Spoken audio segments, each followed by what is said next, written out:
Morning, live streamers. You up?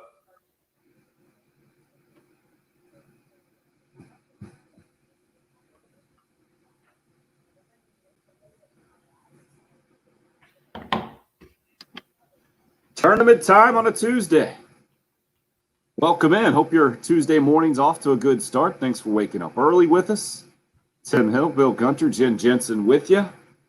And man, Bill, as I say it out loud, it feels like it went by faster than I even imagined, with SEC baseball tournament getting going this afternoon for Gamecock baseball, the regular season, even though we talked about it all yesterday being over.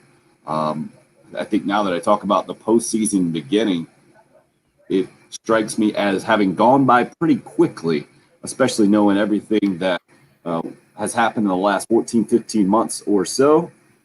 Postseason baseball is here. What about you?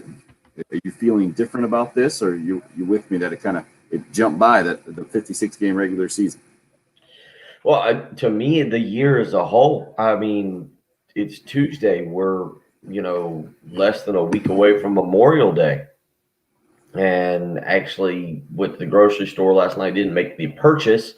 I think it was Streets and Smith I saw that was out, the college football magazine. And, for me, as you like to refer to me, I think pull my pigtails or whatever, the recruiting nerd of the industry or of our show. Let's see, June 1st is a week from today, or somewhere in there. Maybe was it? Maybe next Wednesday. Right. Calendar. Okay. But the impending opening of basically recruiting of the dead period. Obviously, recruiting's been going on with Zoom meetings, but allowing people to make on-campus visits. It's all moving quickly. I don't know if it's me. I don't know. You I think that's what you're hinting at there, saying the end of the regular season, the beginning of postseason for baseball, which kind of signals the end of the athletic calendar when we wrap up the College World Series. I don't know if it's me. I don't know if people agree with me, but it feels like we're at warp speed with 2021. It doesn't feel like that long ago that we were kind of stuck in the middle of the end of December, the beginning of January, doing the New Year's night where I had my kids that particular night, and we were, I don't want to say cooped up or trapped in the house, but it was just the three of us because of certain protocols and things that were in place. And so we weren't out, like we would be normally with people. But I'm kind of expecting a nice little gathering here in the neighborhood on Sunday afternoon. We're going to do a Sunday gathering for Memorial Day so that everybody's got Monday to kind of recover. But I just say that I think as a whole, the year is absolutely zipping by. It's one of those things where normally I'm kind of dreading it right now. I'm like, oh, here we go, summertime. Football seems so close yet so far away. And you might be able to laugh at me a little bit because I think I've asked you questions off air just about things that are going on. Like, hey, what are we doing for SEC Media Day? Hey, what should I start to plan for the kids returning to school in August? But it's kind of one of those crazy things where, baseball season, you're exactly right. It feels like it lasted about 3 weeks. March Madness zipped right by. Everything that you do for the NFL, whether it's the draft or the release of the schedule, it's all zipped by. So, I'm with you on this. It feels like as a whole, 2021 is just in warp speed right now. Maybe that just means we're getting to be old guys. Is that what it means? Maybe not. Maybe that's just how this year is going. And to me, it's this time of year from a baseball perspective that can really kind of turn the sports calendar, can really slow it down or speed it up. In these years where Gamecock baseball has gone on and made the run through the College World Series, felt like the summer has zipped by. We've had that to follow for sure. And the way the structure of the College World Series, playing kind of every other day, there's always something going on, always some news there. It's a nice steady pace. And then after those years, and especially I guess the first time I did it was the 03-04 run to end that 3-year run of 02, 03, and 04. But then I noticed a huge difference when the Gamecocks wouldn't make that trip out to the College World Series. 2 weeks weren't full of sports, Gamecock sports, and of course after the championship runs as well, it has seemed like something is missing. Maybe with SEC Media Days having moved back to July, that's filled it up a little bit, but we'll see how it goes this year for sure. Carolina starting the SEC tournament today, banged up pretty good. Mark Kingston talking about it yesterday, meeting with the media last night out in Hoover, Alabama after their workout before today's about 2 o'clock game with Alabama. They're playing the second game of the SEC tournament. George Khalil banged up the day-to-day, says both he, a couple of other guys in the lineup as well. Braylon Wimmer still banged up a little bit. Michael Robinson actually sick.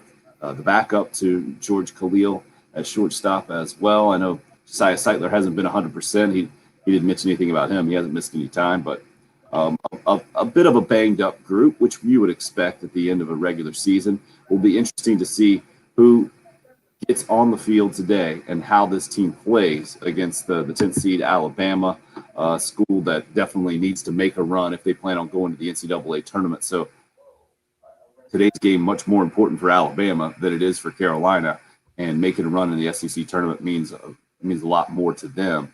So will be interesting to see how it works out once we get first pitch somewhere around 2 o'clock this afternoon with CJ Weens getting the start for the Gamecocks. The midweek started here the last couple of weeks since Jack Mahoney went down. Aaron Rodgers in the news as well yesterday. Bill, did you see Kenny Mayne doing his last show last night on SportsCenter? And Aaron Rodgers making his first appearance, making really his first public comment since the story has come out that he's been disgruntled since that. I guess that came out on the first day of the NFL draft that Thursday several weeks ago now. What do you make of Rodgers kind of talking around things from what I've seen? I guess he did come out and say this problem's not with Jordan Love specifically, but kind of the Packers' philosophy. I feel like this is what we've been saying. Is that not it? We don't understand. Patrick's kind of been the lead person on this when you talk about who all they've drafted in the first round and kind of what they've gone about trying to do to help Aaron Rodgers, who, again, who knows if you give him a few more weapons, does he have another Super Bowl, another 2 Super Bowls, maybe another 3 Super Bowls? And I do think it is a weird strategy and a weird way that the Packers have gone about doing it. And I think that it's going to be one of those things also that as time progresses, if Aaron Rodgers leaves the organization this year, we're going to hear more come out. And at times, I think it was Patrick last week saying that they just seem to almost want to see how upset they can make Aaron Rodgers with him. So as I listened to him, as I read the interview, as I listened to him and whatnot, I completely understand kind of where he's coming from. I know that a lot of people are going to say he's a spoiled baby and everything, and that they're going to point to his family situation and everything, but it's kind of hard for me to disagree with what he's trying to say here.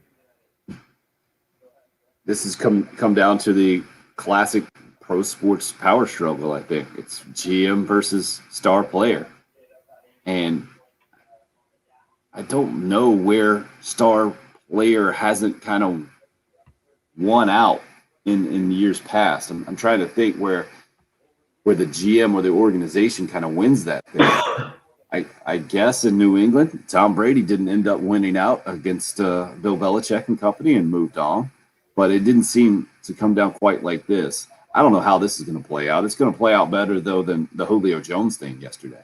I still don't understand that. I was caught up in some other things. I still don't completely understand. So they cold called him. Julio Jones was not a scheduled interview. Is what I was talking on his phone to him. It wasn't even like on the show. It was like on the phone. And I don't know if Julio Jones knew he was on. It's so weird. But yeah, that's what I was saying. Either way, when you say I'm out of that one, yeah. it looks like Julio Jones' time in Atlanta is over no matter what. And to have it come down like this was just weird, whether it was planned or not, or the whole thing. So if you miss the clip, I guess it's the FS1 and a show that we make fun of all the time, type of show that we make fun of all the time. I guess the name of that show is Undisputed with Skip Bayless and Shannon Sharp, and they kind of go back and forth and yell at each other about the national issues and the whole thing. And apparently it just ended up with Shannon Sharp calling Julio Jones and Julio Jones talking to Shannon Sharp on the phone saying, "I'm out of there. Right now I want to win." A couple of the quotes from Julio Jones, which we don't even know if he knew he was on TV, which would be the biggest violation ever if he just thought he was talking to Shannon Sharp and that was it, as opposed to the national TV audience listening in. Lee hit us up and says, "Who do you think will land Julio Jones?" I think it was Patrick's contention that the Falcons aren't going to be able to get a bunch for him at this point with where he is in his career. Where would you like to see Julio Jones land in the NFL? I guess is where to start that one, Bill. Well, I think here's the question with Julio Jones. Is he a number one wide receiver? This is where Patrick would come in so vital, and Patrick would, but could Julio Jones go and be a number one wide receiver? So let's ask that question first. Then number two is, if the answer is no, I would say, well, are there certain teams he could go and be a number one wide receiver for? And then the third question would be, are any of those teams contenders? Otherwise, he's looking at kind of the back end of his career and where exactly he could go that he would be a good fit and help upgrade somebody. I mean, the thing with Julio Jones, and this is kind of the hard part for me, it's kind of the hard part with Alshon Jeffrey too, is I feel like they're young players. Do you kind of agree with that? Do you feel like Jones is kind of he's 32. He just turned 32. And for a wide receiver, that's the back end of your career. I'm trying to think, Jerry Rice obviously got up there a little bit. Steve Smith, I think, got up there a little bit. I'm trying to remember the exact age Steve Smith stepped away. But it does appear that Julio Jones is a very solid number two, maybe even another 3 option, depending on where he wants to go, that he can help somebody. But then what are the Falcons able to really get for him when the time comes? So 32 years of age, though, it's hard for me to believe he's a top of the line guy. And then who do the Falcons want to help, or what can they get the most of out of Julio Jones? Just reading here, you want to guess how many receiving yards per game he averages? I don't know. Even the way you said that, my gut would be something receiving yards per game. Receiving yards per game in his NFL career.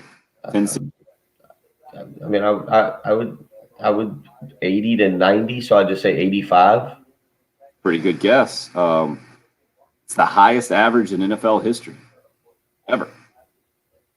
95.5 yards per game is what Julio Jones in his NFL career. So I've got the top 4 in front of me. You want to guess the other 3 names? Well, let's guess number 2. Who has the most receiving yards per game in NFL history with a minimum of 100 games you got to have played?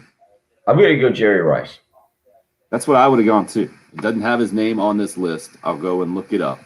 I'm guessing so he played as long as he did, and that average went down towards the end of his career. Okay.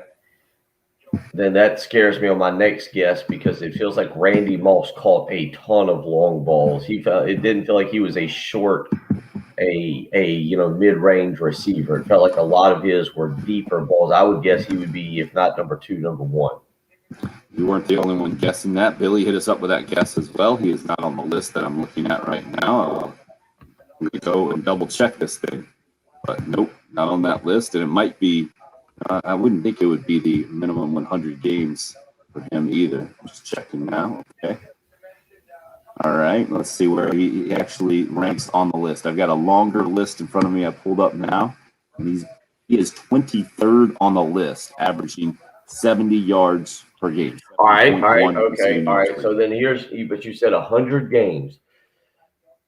Minimum. 100 games. You play 16 in a season. Now I've got to do quick math. quick math on my phone, because now I feel like where we're getting at is guys who played. All right, so I'm going to say, because he had a shortened career, but it was very productive, I think he hit 100 games. Calvin Johnson's going to be 1 or 2. Correct. So Julio Jones was number 1. Calvin Johnson is number 2. Yeah, shorter career. The number is ridiculous. So Julio Jones at 95.5 yards per game, and then number 2 all time, Calvin Johnson, all the way down at 86.1. So Julio Jones far and away averaging the most receiving yards in NFL history. Now, this might be because he's played 10 seasons and some of these other guys played a little bit more and held on towards the end, and their average went way down. Well, that's what I was thinking Randy when Moss you said and that Jerry about Rice and that Jerry kind of Rice and Randy. So now all of a sudden I had to narrow it down to guys who either had like some kind of weird breakout years and barely made it to, I think, what would be roughly 9 years. I think if you played 16 games times 6 times 16 gets you up to 96, right? Okay, yeah. So we're talking basically 6+ full seasons. Yeah, so it would have to be quick seasons.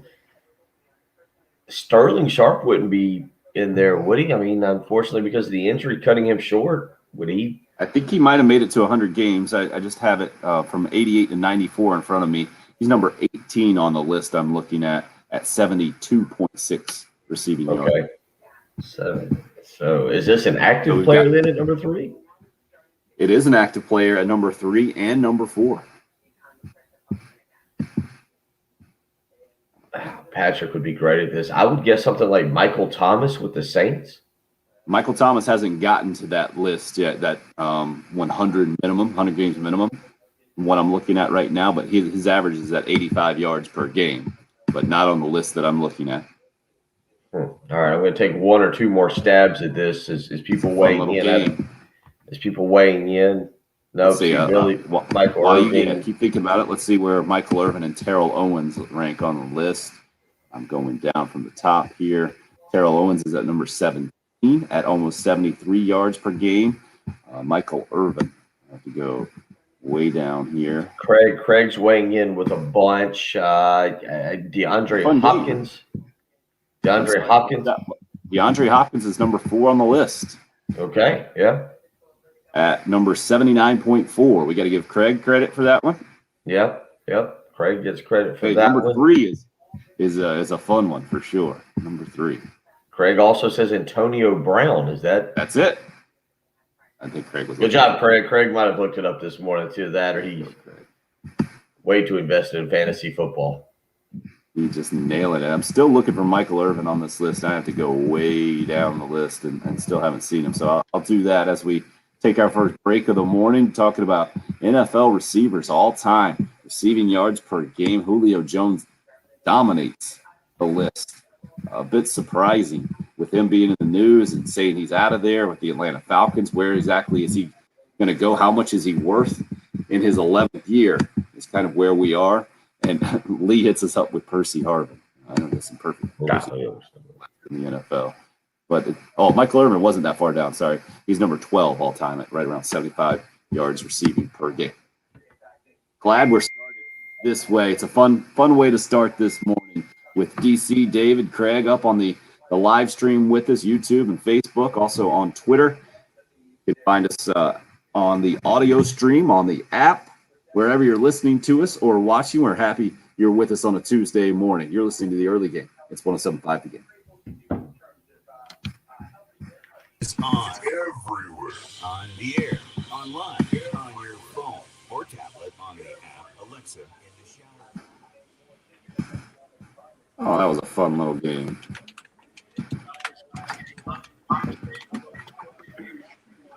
Craig, did you cheat From the on Shepherd's that? Glass Traffic Center, Shepherd's Glass.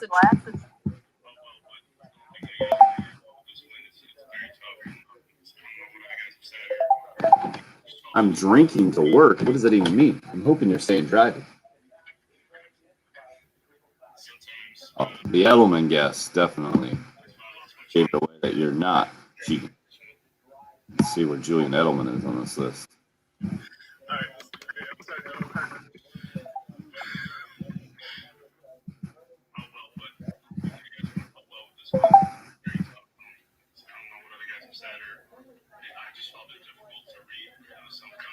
Man, some names I haven't seen in a long time on this list.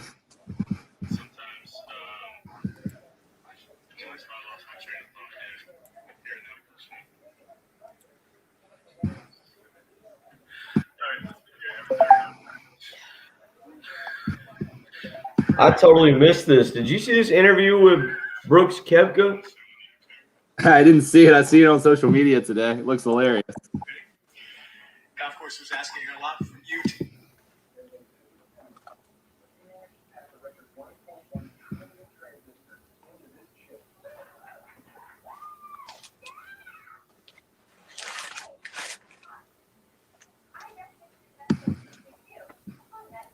Attaboy David on the way to Jacksonville, huh? Not a bad drive.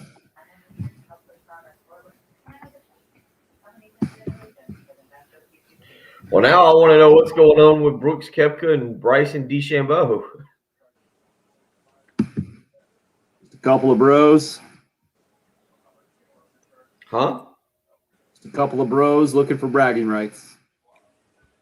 Is that what? But is that what I'm talking about? You saw this interview where Koepka's doing the interview, and Bryson DeChambeau walks behind him, and I guess mumbles something, and it just stops Koepka in his tracks. No, I didn't see that part. Jan just sent it to me. So see, it was terrible body language to start. Right.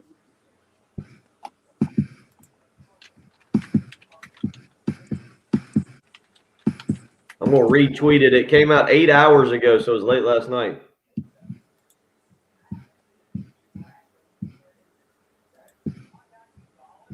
Yeah, but this actually obviously happened Sunday night. No, it looks like it happened earlier. I'm trying to remember what Koepka was wearing. It looks like it happened early in the week, and it looks like they started an interview with him. Right. And obviously the interview wasn't live, so they started an interview in DeChambeau. I'll tweet it, and you can listen to it. Yeah, I'm seeing it now. They're saying after the second round on Friday's second round. Nice work, Jen. Koepka.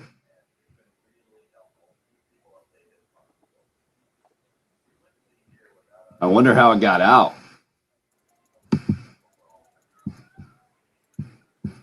Somebody getting fired for that.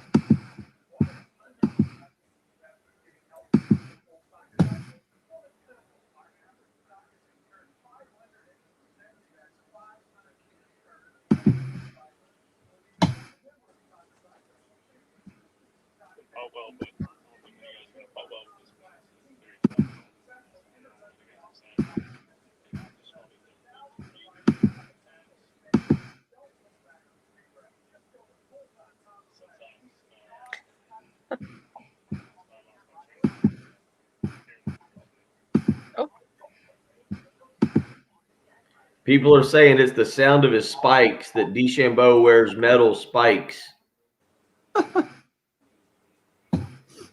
That's it?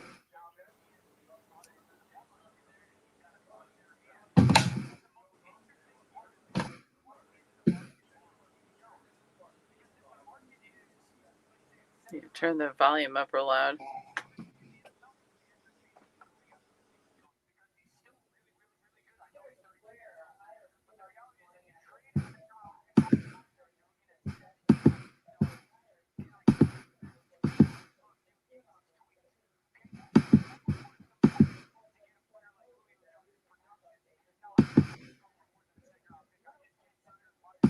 Yeah, really, that's all you hear is just the spikes walking by.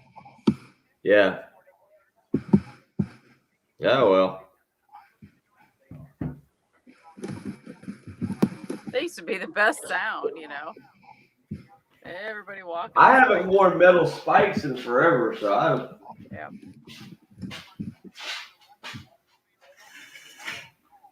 Just remember playing in golf tournaments. I mean, it just sounded like a herd of cattle.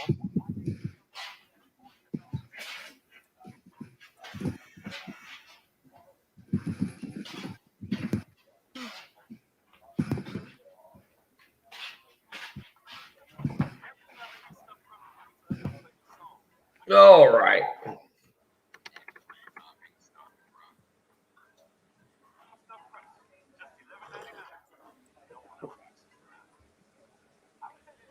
Definitely feel better than yesterday. It was a little groggy waking up. Oh, came home, took a nap in the afternoon. Like I said, I was in bed at 8 o'clock. I watched the first period of the Lightning and the Panthers, and then I was asleep. I went to bed. How nice for you. Tell you what, I was worn out.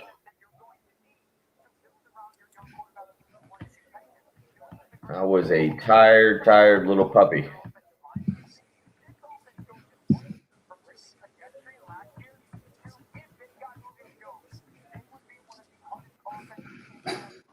At this last spot.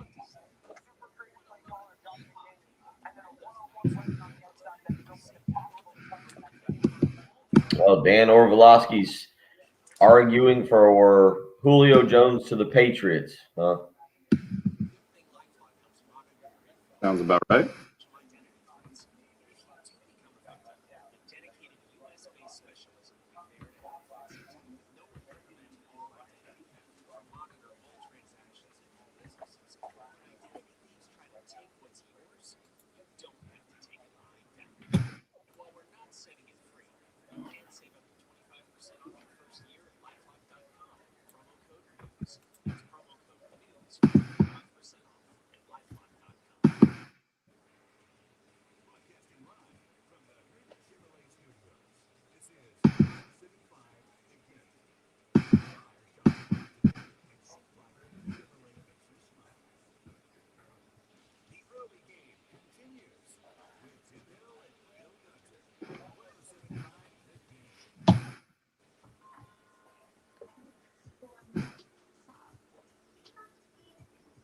Guys are up.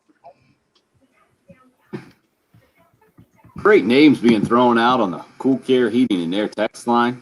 Neil with Marvin Harrison. Lee, I mentioned Percy Harvin. Chris, Reggie Wayne. Les, apparently a big Rams guy back in the day with Torrey Holt and Isaac Bruce. These names popped up because of the Julio Jones news from yesterday. The Falcons standout wide receiver called up by Shannon Sharp live on the air there of FS1's Undisputed. I'm out of there talking about a situation with the Falcons. 95.5 yards per game is what Julio Jones has averaged through 10 years receiving in the NFL, and it's far and away the best number ever from a wide receiver. 9+ yards more than second place, which it took us a few guesses to get to Calvin Johnson, and took us a lot of guesses to get to number 3 on the list. Antonio Brown is just a yard and a half or so average-wise behind Calvin Johnson, yards per game in his NFL career at 84.5. DeAndre Hopkins at number 4 with a minimum of 100 games there. So those guys that were mentioned, Torrey Holt is number 8 on the list that I'm looking at. So the one that I read off had that minimum of 100 games. Now this extended list that I'm looking at doesn't quite have that minimum. I'm guessing it might be, 100 games. I'm guessing this list might be at like 50 games minimum or something like that because it has Odell Beckham Jr. on there. Mike Evans from Tampa Bay is right around that 100 games. I think Michael Thomas is a little less, and he's on this list. So Torrey Holt, Marvin Harrison in the top 10 here, right around 77, and both right around 77 yards per, just ahead of Jerry Rice at 75.6. Lance Allworth is the oldest player, highest on this list, by the way, at number 11, in case you were going back that far. A couple more names on the list right around that top 10, 15. A.J. Green at 74, South Carolina native. Keenan Allen, the San Diego Charger, and Andre Johnson, the Houston Texan great, at number 15. A couple of great names on the all-time wide receiver list. All right, a couple of more suggestions to look up. Larry Fitzgerald and Alshon Jeffrey. Okay, I'll try to look those up as we move on this morning. Bill, you want to tell everybody what you just retweeted there, and you see that your PGA president, I think is his name, is his title, apologized yesterday. Sorry, CEO. PGA CEO. Yeah. That's weird. Oh, yeah.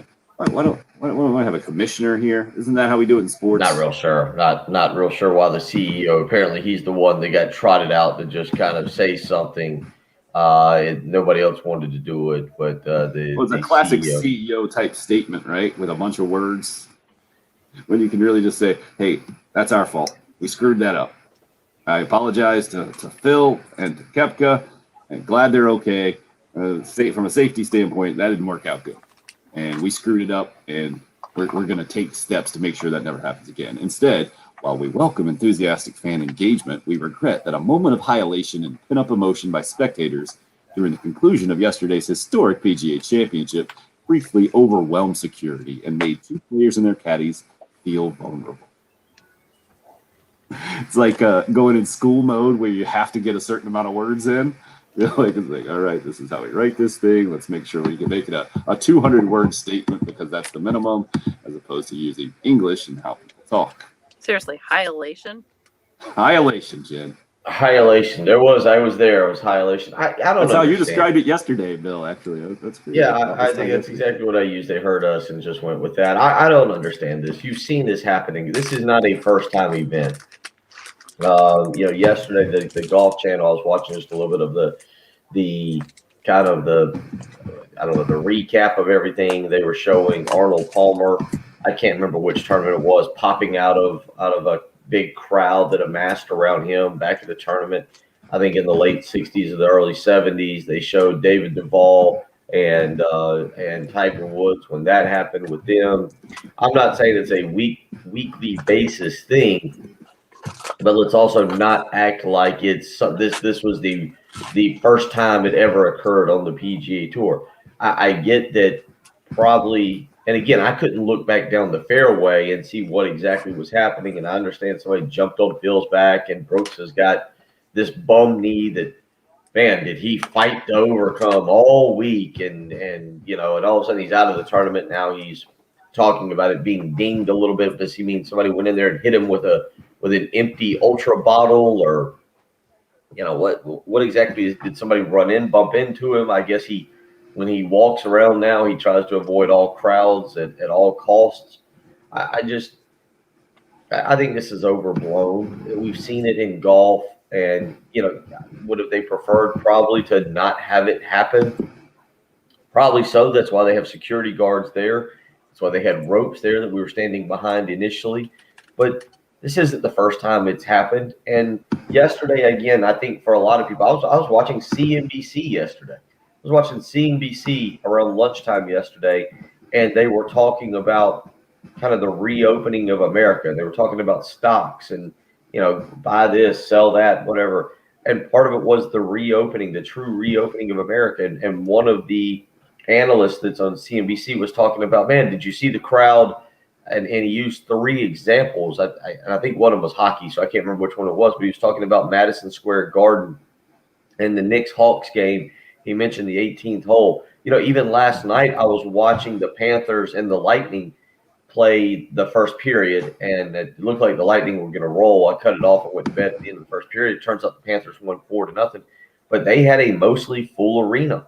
It was, I don't know what the attendance was. It's called Sunrise Arena, but it looked pretty much filled to the brim there last night for a playoff game. And I get it. It's not what you want. Maybe it could have been handled a little bit different, but also having been in the middle of it, I never felt like it was malicious. And I think we've all been in crowds. I've walked out of football stadiums after South Carolina losses that I've been a little bit more concerned about the environment, trying to get back to the car with rowdy football fans, upset fans, happy fans, fans that have snuck mini bottles into their socks that are still enjoying the victory. Like, I never once on Sunday felt, and of course I'm not the 2 golfers, and you could be that person that's want to be like, it takes that one crazy person to just run up and tackle them or do something ridiculous. It's also not really the golf crowd, and that just people were excited, man. I think people were excited just to be back out. If you think that was an interesting scene, I think wait until the first time you go to Memorial Stadium to see Clemson play South Carolina State, or wait until you go to Williams-Brice in the crowd and South Carolina takes the field to 2001. I think there's a lot of people that are ready to get back into that. I think the College World Series, I think if South Carolina finds a way, I don't think they will, by the way, whole baseball conversation. If South Carolina found a way to host a regional, you would continue to see an environment that we were accustomed to. And yesterday or Sunday, 2 days ago, was a culmination of a great champion, a guy that's well loved, and I think it's also part of people wanting to get back and be involved in sports, be a part of the release, the emotional release that comes with being a part of sports. And I didn't ever feel concerned with that I was going to get trampled, or that, people. I never once had somebody who was like shoving me in the back trying to get in front of me. It all seemed very orderly. It just seemed very exciting to be a part of a sporting event once again, with a lot of people around, and also to witness something that was historic. Yeah, except it wasn't quite orderly. It wasn't enough. All they needed is a couple of more security guards, making sure you had a little perimeter around the golfers and the caddies. That's it. And you said golf would have preferred not to have this? No way. You Really? kidding me? Yeah, if they didn't want people to do this, they could have made that happen simple, right? And just hire a couple of dozen extra security on Saturday. As soon as Phil Mickelson's in the final group, the possibility for this thing has happened. That's kind of where I was. Like, a little bit of foresight. I don't think it would have taken a rocket scientist to figure out that this could be pretty big tomorrow. So let's just err on the side of caution. But for all the reasons that you said, Bill, you didn't need to do that. It's a golf crowd. Mm-hmm. It's not going to get a crowd, right, but it didn't get out of control. It wasn't like that. You didn't feel like it was going to get out of control. It was rowdy, I think is the right way to put that. It was rowdy, and golf loved it. And this CEO understands, as he's writing out this ridiculously worded apology, cashing checks is all he's doing. People are talking about it on what? CNBC or something? They're talking about it all over the place. That's exactly what golf wanted. They loved it. But it's a little disingenuous. I do believe the sincerity in they apologized to the golfers, and they realized that they didn't do the best job making sure their safety was there. Brooks Koepka did them no favors by complaining about people dinging his knee. But again, for golf overall, Koepka becomes more the villain. People become more interested, see that scene. It's easier to be drawn in and to follow now what happens from here. And what about, I started this conversation by asking you what you just retweeted. I think that only continues to add to it. You put it out from the Golf Channel. This was a recorded interview that never aired, or did it air? Do you know? My understanding is, the way I'm reading it right now, is that this portion did not air, that then they came back and restarted the interview. And if you see it, it looks like they restarted it, and we're still trying to figure out what exactly occurred that made Brooks Koepka so unhappy. So it's an interview from after Friday's round, the Golf Channel, a typical post-round interview where Brooks Koepka is, I guess they're still doing 6 feet away from the reporter there. It's in front of him with one mic, Koepka standing with another mic right behind him. And Koepka starts with the worst body language of all time. He looks like he's a middle school kid, right? His head's over to the side, slumping shoulders, like this is the most painful thing he's ever done. And then I think they actually start, and he straightens up and he gets back. He's ready to go. And then you see, I guess you hear in the interview, I haven't even heard the thing, but as you guys were describing it to me during the break, that you hear some spots, see behind him Brooks Koepka walking by. And what does he do exactly? Koepka's response, what'd you say? He basically mentally loses it. Yeah, I mean, and Drew, cussed, and basically, yeah, he just said, "Sorry, I just totally lost." He said, "Yeah, I lost my train of thought." I mean, just absolutely kind of like loses his mind as to what it was, and again, if it was the metal spikes, and that's certainly the way it seems to come across. Yeah, okay. That's his nerves are a little frayed, if that's going to set him I off. was going to say, I mean, look, I know that the metal spikes are a point of contention amongst golfers. I guess what I don't understand is, like, if they drive you that crazy that you're doing an interview and you can't, like, hold, your wits. Of course, you're talking to somebody who is doing a radio show with you guys, and in the last 15 months, squirrels and cats and other animals around here have caused me to. I mean, one morning we were in SEC Media Day, and there was a tiny dog painted to look like the Auburn mascot tiger, and I completely lost my train of thought. So maybe I can completely understand where Brooks Koepka is coming from, but when you're doing the interview and you hear the metal spikes, and you just check out instantly and lose your train of thought. I think that maybe it was the metal spikes that got him. I also think that knowing that it was Bryson, probably there is a little bit more of an issue there between the two of them. But I get the metal spikes. That's why you see, what is it now, most courses? Tim, you play golf. I haven't seen metal spikes in like 15 years. When's the last time you saw some? I don't even know if you can go to the golf store, and are they purchasable? I don't think so. I think you might have to special order them or something. It's been a long time. That sound just doesn't exist anymore. I think all the golfing areas I've seen say soft spikes only, and I don't even think they have to put up the signs anymore. It's so weird and so classic for so many different reasons, man. The drama is always following Brooks Koepka and Bryson DeChambeau. We'll continue to be dramatic ourselves this morning. It's Gamecock baseball back in action this afternoon. Going to take over for the afternoon shows, 1:15 airtime, expecting about 2 o'clock game time today. 7th-seeded Carolina taking on 10th-seeded Alabama in the single elimination portion of the SEC tournament. If the Gamecocks win, they'll move on and take on Tennessee in the double elimination, the first part of the double elimination portion of the SEC tournament over in Hoover, Alabama. Time for us to take a quick break here. 803-404-6100 is the number into the show. You can call or text. It's the early game here on 107.5 The Game.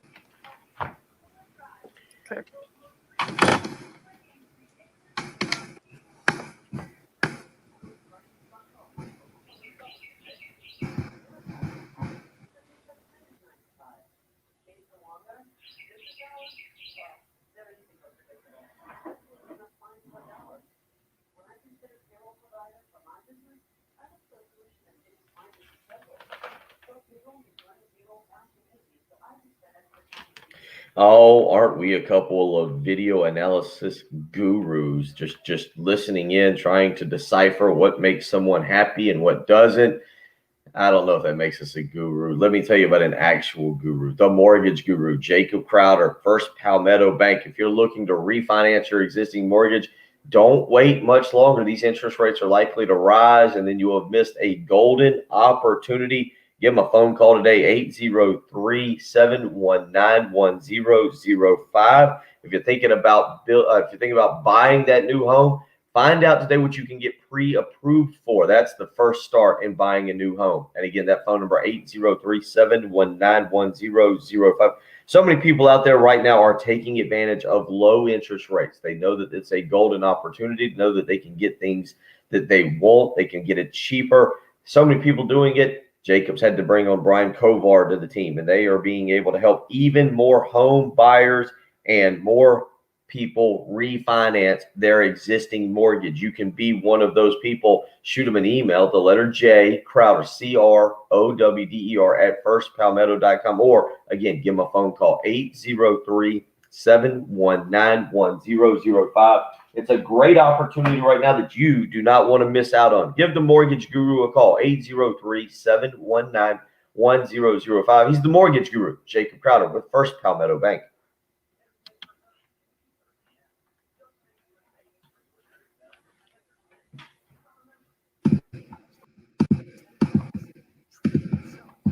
Time to let you know about. So allegedly, the story says that DeChambeau might have said when he's talking about difficult to putt, all you got to do is keep it on the right line as he's going by.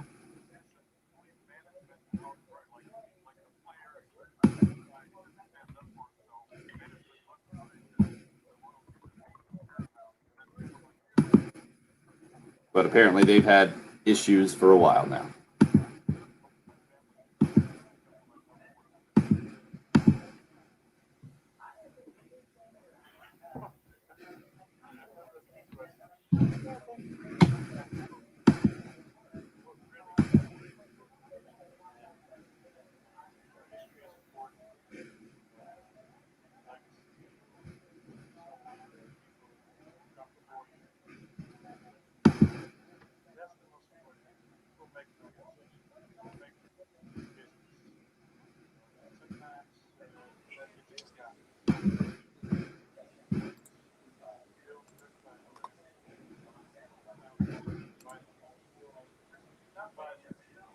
But you guys missed the big news on Sunday.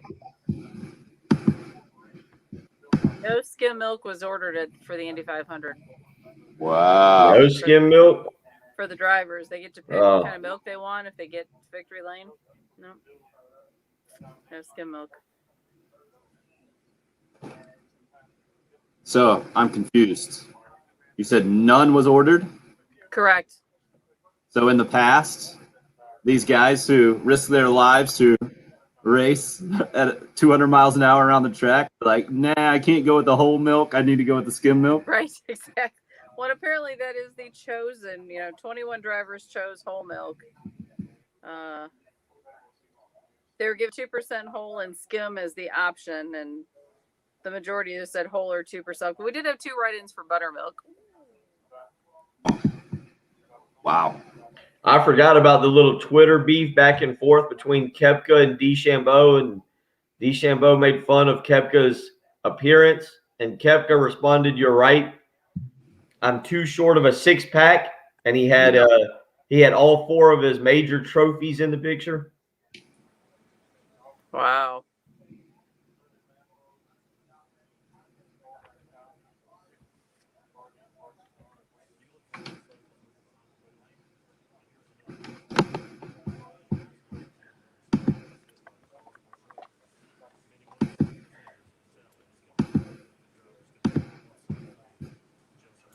Oh.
I guess, right.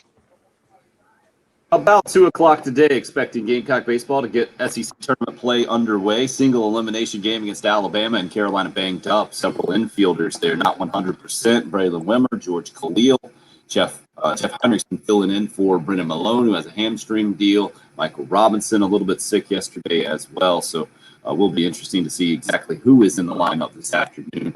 Expected to get about 2 o'clock. Going to be game number 2 of SEC tournament play today. The postseason is here, and we talked about a little earlier, Bill, how quickly the year has gone on. Maybe it's because of scenes like we just got to see, we got to be a part of there at the PGA tournament, and now the apology from the PGA CEO and the Brooks Koepka and Bryson DeChambeau feud. And that was a leaked video that I'm seeing now that you've retweeted at Will Gunter with 1L if you want to go and look at it. And the story goes that Koepka's doing his interview with Golf Channel reporter Todd Lewis, and Bryson DeChambeau is coming by and might have said something as Brooks Koepka's explaining how difficult it is to putt out there with the wind. He might have said something like, all you got to do is start the putt online or something like that. And that might have been what threw Koepka off. But you went back and looked at some of their Twitter history, at least the social media history, saw the classic Koepka response about what was he? What DeChambeau was basically saying he wasn't in shape enough or something like that? Yeah, made fun of his physique, DeChambeau made fun of Koepka's physique. Koepka replied, It's all right. I'm too short of a six-pack and had his 4 major trophies lined up there to kind of make his point. So he 30. was, hinting he was 2 major short of a six-pack. Well, DeChambeau has since won 1. We'll see. We'll see where this goes as we head toward the U.S. Open at Torrey Pines, and if these 2 boys can get hooked up at some point there in the final rounds, I would imagine there will be a request not to play with each other in the first 2. Kentucky Joe on the Cool Gear Heating and Air text line. What a crybaby. Congratulate the winner. Don't take away from the moment. Crying. How would you? WBTF.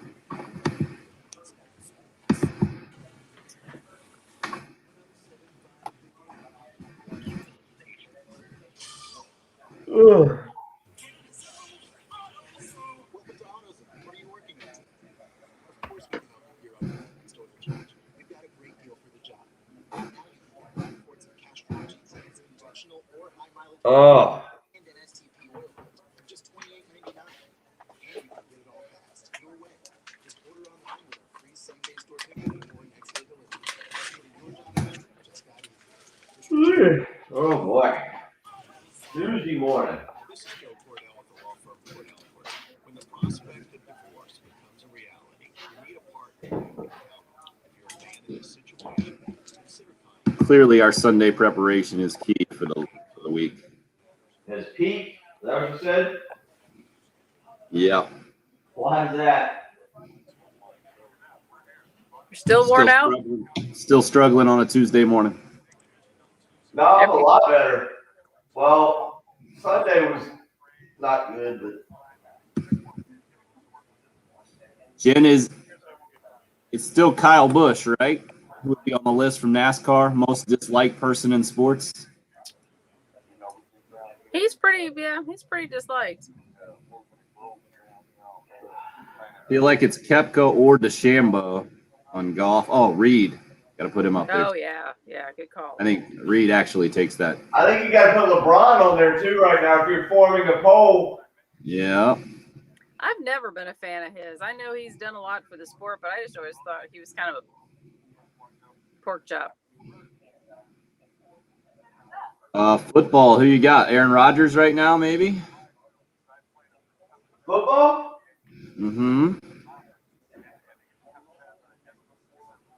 I would have put Cam Newton on there a few years ago. I feel like he's been a little bit irrelevant. I don't think it's. I mean, I just don't think it's Aaron Rodgers unless people are feeling a lot differently about that than I am. Didn't people dislike Roethlisberger? Yeah. Yeah, but I don't. Not as relevant, but Antonio Brown was on that list for a while, for sure.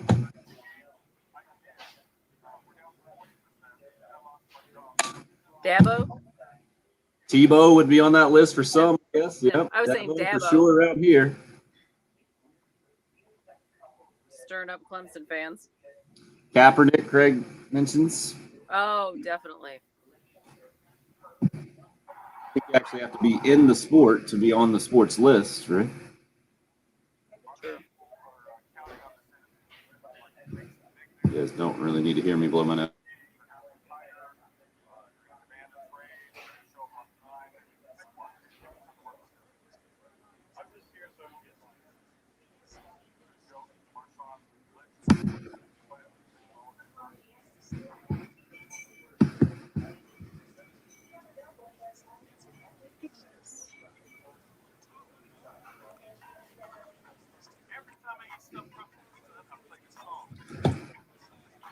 You can put Saban in there.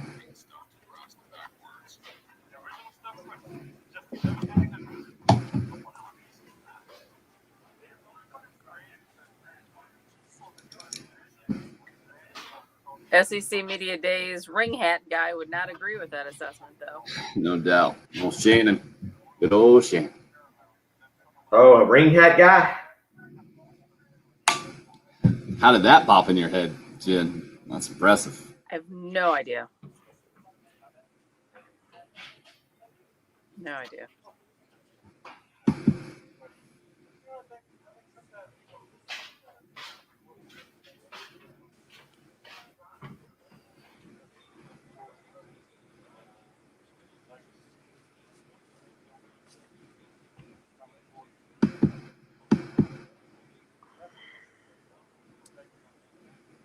I don't know if Kaepernick's still a guy that's disliked. That's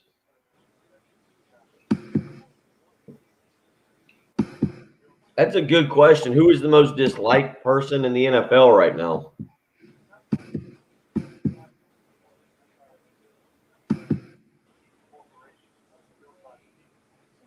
It's almost like we've been talking about this. I know you pared it down to just NFL.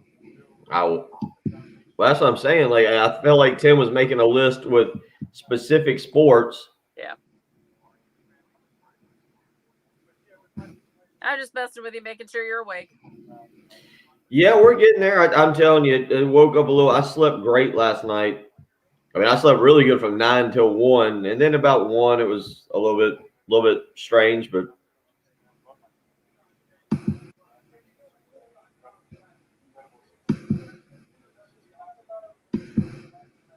yeah, I needed that. I came home yesterday. I slept from about 4 to 5:30, and then got up when got Ansley, came back, ate a little bit of buffalo chicken dip, and then went to bed.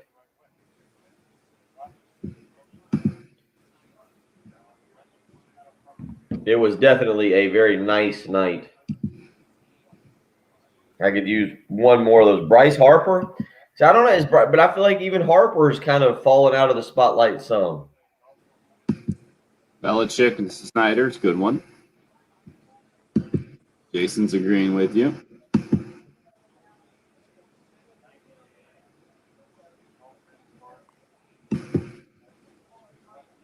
Would you say there are less players disliked in baseball than any other sport? No, there's probably more. It's just all about who your specific team doesn't like on their rival. Okay, fair enough. Less like nationally for sure. Because Bryce Harper's also on the list of most popular baseball players, right? Ha, nice work. Principal. It's just like being a principal, David. You know how it goes. You and Bryce Harper are basically the same guy. We're in the intro.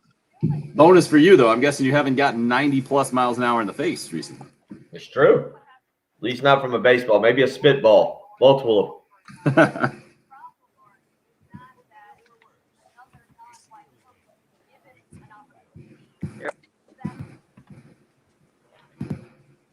Afternoon baseball on a Tuesday. It's a good way to get the week really going. Hope your week's off to a good start. Glad you're a part of the show. Tim Hill, Bill Gunter, Jen Jensen with you as postseason baseball gets underway. I feel like, Bill, if you don't live in a college town, you don't go on this timeline at all, right? Where we haven't even gotten really that close to the All-Star break in Major League Baseball, and that's how most people, I think, time their baseball calendar. Maybe you're in the youth baseball scene and you're getting ready for that postseason to begin or something like that. But with the way that college baseball starts so early and then starts the postseason today with the SEC tournament underway, the Gamecocks playing game 2, set to get going somewhere around 2 o'clock this afternoon against Alabama, single elimination game, and then the winner will move on to take on Tennessee to start double elimination play. Just like you talked about at the top of the show, man, this year is zooming by in a good way, I think, for a lot of us now after it's hard to compare it, I guess, to a year unlike any of us have ever seen last year. Well, I think some of it is unfortunately being cooped up and not allowed to really get out. I mean, I've said it yesterday. My life didn't change probably as drastically as other people. I know other people had to, with the lockdown and not going to work and certain things that were going on. I do understand that for a lot of people that it was very, very difficult, and I hate that. Mine, I'm very lucky. I was very, very lucky that not a lot changed during the last 15 months, and that just based on where I live and the job that we do, kind of the life that I've been able to provide, not a lot changed. But you did see that over the weekend with, I think, being at the tournament and it being completely normal. I think the opportunity for people to get out and travel, it's going to speed things up a little bit. Like be able to travel and actually take vacations as we were accustomed to, whether it's just as simple as going down to Myrtle Beach or Charleston or doing something with Disney. I think people get more excited about that. I'm trying to kind of figure out something to do with my kids for the summer that's a little bit different and unique. I will say there's still limitations. I think I don't really want to get on a plane just yet. I have a cruise that I bought for the kids and I last February that still have a voucher for. But I think sports is a big part of it, Tim. And, you know, it's one thing being able to watch it on television, and at least we were able to get that back. I mean, I go back, you know, we've talked about it. At this point last year, it was Korean baseball. And, you know, for 2 weeks, Patrick and I were all in. I think we were trying to pick a Korean baseball team to really root for and pull for. We didn't have anything. Jen, do you remember exactly when we got the first Darlington race? Because NASCAR was technically the first sport that really came back. And then you had baseball starting in July, I think, in mid-July. And the NBA kind of followed suit there at the end of July, the beginning of August. My timeline's a little off on that. But do you remember the first Darlington race they ran and when exactly it occurred? I thought it happened when it was supposed to happen. Darlington was the first race that came back, and it was earlier. NASCAR was the first sport that got it going. Coming back, but I didn't think they. It was not September. And I don't think it was Mother's Day weekend. I'll go back and look at that. But I just say that because I think that's part of the year speeding along. I'll say this too. I'm a huge fan of it. And I'm not saying that I'm going to be like, it's South Carolina baseball, so it'll be a little bit different today. But, Tim, I feel like if you're a sports fan, and I'm not saying that you take the day off and that you go out of your way to watch it, but having Sports Zone in the middle of a work day, it just makes people happier. Do you agree with that? Like I think it does. It changes the tone. I went back and looked at it. I think NASCAR took off March 8th. They didn't have a race until Darlington returned May 17th. May 17th. So yeah, a couple of months off. So it would have been, obviously, again, yeah, like you said, a lot earlier. And I mean, I was completely into it because prior to that, the only thing we had was the NFL draft. And so you're exactly right when you go back to that. And so I think it's just a culmination here. You're getting the news last week. I don't know. I'd be interested to know how many people. I haven't seen any numbers pop up, but I know ticket money was due for South Carolina on Friday for season football tickets. Now, that doesn't mean that others can't now jump in. I think it was Gamecock Club members that their money was due. I'd be interested to know what do you want to call it, the re-enrollment or repurchasing of tickets was as fans. The conversation is going to shift here in the coming weeks. Maybe as soon as next week. All right, what is your level of excitement for South Carolina football in 2021? Are you just ecstatic to get back to Williams-Brice Stadium and to see 2001 and everything that goes along with it? Are you thrilled to see the start of the Shane Beamer era? Or are you that person that's like, okay, new era, coach who's never coached a game, a team that's won 6 games in 2 years, like, yeah, okay, I'm going to watch it, but no, I have no expectations? Or are you the doom and gloom person who's like, I don't believe in this team at all. I don't know if this is going to work. Whatever, man. Like, I feel like more people will side with the first one, but I feel like our conversation is going to slowly start to change here from talking about like the excitement of sports being back to now the excitement of your actual team and that year. And I see you put at the bottom, I guess it is Shane Beamer meeting with the Florence fan base and the Myrtle Beach fan base today and getting out and doing some work and now doing what Steve Spurrier loved to call the talking season. Yeah, on the Gamecock Club circuit. So to me, how Shane Beamer kind of shapes this conversation will be interesting in the next couple of months. And then also how others weigh in on it from the outside, right? For instance, when Carolina put out something to the effect of like best home field advantage in the country not too long ago, a video and the whole thing. Not anything much different than we've seen before, but I did see, I think it was from like the Virginia Tech following that Beamer had, or maybe it was Oklahoma following, other places that he's been before, people weighing in on social media just saying, what are you talking about? South Carolina with the best home field advantage in the country or something like that. It was interesting to see just the complete, outside perspective on what was meant to be, I think, basically just a kind of a partisan message to South Carolina fans, how it's received from people outside the fan base.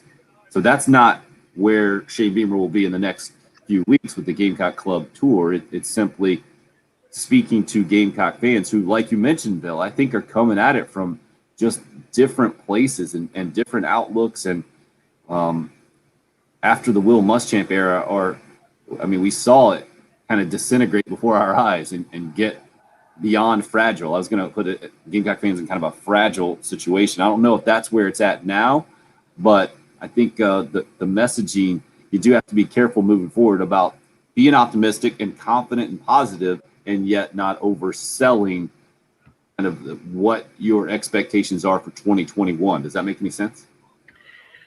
No, and I think this is interesting because this is part of being a head coach that he's now got to be able to deal with.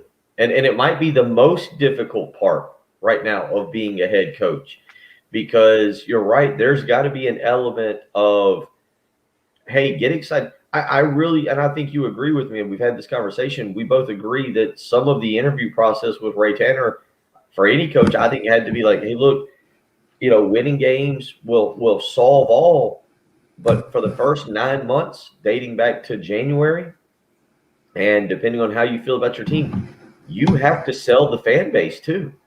Part of this job is not just recruiting better football players. It's not just developing the current players. It's not just winning games. You're going to have to be a little bit of a salesperson, because right now we have a fan base that is scarred and that is disconnected from the football program. And, I think Shane Beamer has gone out of his way to do that. And now he's got to go on the road and really talk to the fan base, go to these club meetings. And he's not in a position, he doesn't have the cachet of Steve Spurrier, where he can go in and I think make some of the jokes and cut up and say things. He doesn't have, he doesn't have that, but he also doesn't have, the personality of plywood that Will Muschamp had, that would go in and say, almost nothing and really not be transparent about the program, and maybe use football catchphrases of stick your face in the fan and do all those things. Beamer's a little bit more genuine, but he's got to draw a fine line in getting fans fired up, but also saying, look, there's work to be done, and how he goes about addressing what they do. I've been to those things where they might do a Q&A session. I expect Shane Beamer to win these, to have fans a little bit more excited when he leaves these meetings. But it is going to be also interesting to see what the fan reaction is like tomorrow, if we've got listeners down in Florence or Myrtle Beach, if they call and go, yes, that Beamer, totally believe in him now. I see, this guy's vision for the future. Yeah, maybe this year 6 wins, but, is Elon Musk is saying, what is he, Dogecoin to the moon? It's you're going to have Gamecock fans following that saying Gamecocks to the moon or something. How does Beamer address the fans in these meetings, and what do you, because you do have to create excitement.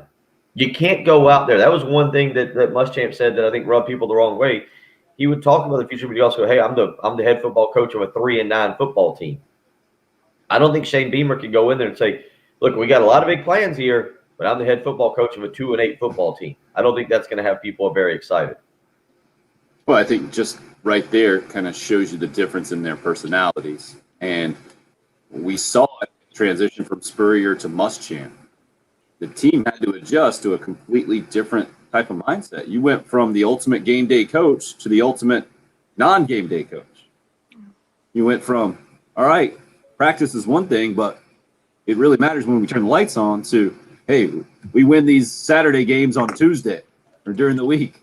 And I think it was a difficult transition for a player to go through. I mean, we saw the instant one, right? The instant transition was a good one for the Gamecock players back in the day, and under the interim coach and Sean Elliott, where you get a more energetic and kind of enthusiastic approach from your interim head coach at the time. You get music on at practice, the whole thing. That one was a lot easier for the players to stomach. And then the transition, by and large, actually went pretty smoothly. And you got to give Spurrier, I think, a lot of credit for that. And the culture that was created there wasn't a mass exodus. But I think through time that we saw that, when Muschamp had his full imprint on the program, it didn't translate to wins. It just didn't work out. And now we've seen Beamer have a tremendously positive initial impression, I think, on Gamecock fans with his introductory press conference, saying things I mentioned at the time that I don't think Gamecock fans even knew they needed to hear about the program, the school, the situation. So now, how do you almost continue that messaging without being repetitive and then give some tangible things, I think, tangible reasons for optimism moving forward after spring ball, and yet still keep the expectations realistic? That's a tricky thing.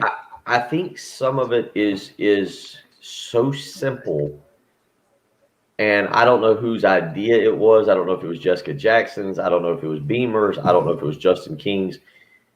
Some of it is simple as just opening your football program up. You know, in the grand scheme of things, it wins you 0 football games, right? What I'm about to say, you should agree with me.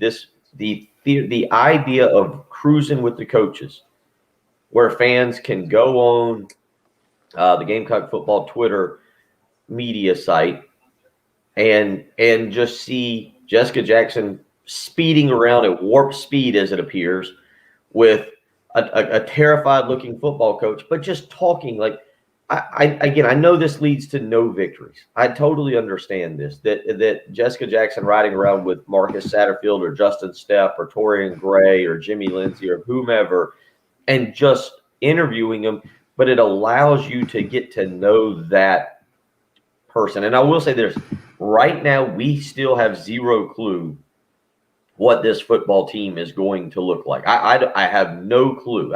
There was nothing in the spring game that made me go, oh yeah, defense, it's going to be improved. Like, it was a very vanilla defense.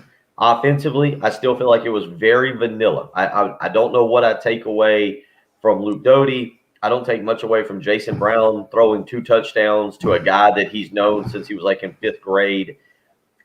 You know, Zaquandre White looked good, but okay, maybe that means the defensive line really stinks. I don't know, and I don't really take anything away from it.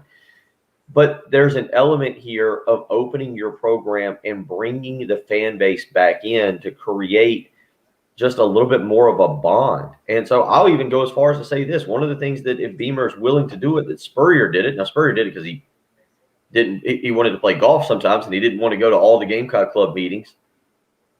But is allowing an assistant coach to come talk and be open. We've had Pete Limbo on our show. Jay and Heath have had other coaches on their shows. And it's something that I think we all, during the Spurrier era, we all would have said, well, that's stupid. That's irrelevant. We hear that all the time. But then when you go through the Muschamp change and you only hear once a year from your coordinator, not even your position coach, but your coordinators, you go, wow, that just, in terms of opening things up and understanding what's going on with the program, I think it makes a big change. I personally think it makes a big change. Now, as far as talent, as far as winning football games, I'm not going to sit here and try to trick anybody and go, oh yeah, when your coordinators are cruising with the coaches or all your coaches, oh yeah, here comes 8 or 9 wins. No, they're still fighting to get to 6. 6 and 7 will be a very good year, getting to whatever it is, Shreveport or Birmingham or getting those extra practices. But to me, I think that's part of the message here, is going out and continuing to sell your staff and your program and the culture that you are trying to implement. Because you're trying to invest in the program. I mean, you want people to invest. They're not just investing in however many games there are. You want them to invest in the program as a whole. And Jim, whether you mean it that way or not, invest financially in the program. And I know they rolled the ticket prices back and everything, but we're still coming out of a COVID year, a financial year, which things got very difficult for people. Not everybody could work. And I'm not talking about your high-end donors that sit in the zone or sit in the great club seats. I'm talking about your people who are having to make a financial decision right now of, okay, can I get football tickets for 2021, or do I need to wait one more year as we all get back to work and I'm picking up the full hours and I'm still paying for the daycare, or I want to pay for a vacation with my kids, or whatever it is. There is a salesman. Dabo Swinney's got an easy job. He goes out and he's selling. Hey, we got DJ at quarterback. We got Justin Ross. We got all these guys. We're going to be competing for a championship. You should buy your tickets because, hey, good chance we're going to be right back in the Final Four. Shane Beamer's trying to sell fans on buy tickets, and I think this is part of his job here. Is not just selling recruits. You're having to sell people, hey, don't sit on your back porch with 3 TVs and your own personal bathroom and your grill right next to you.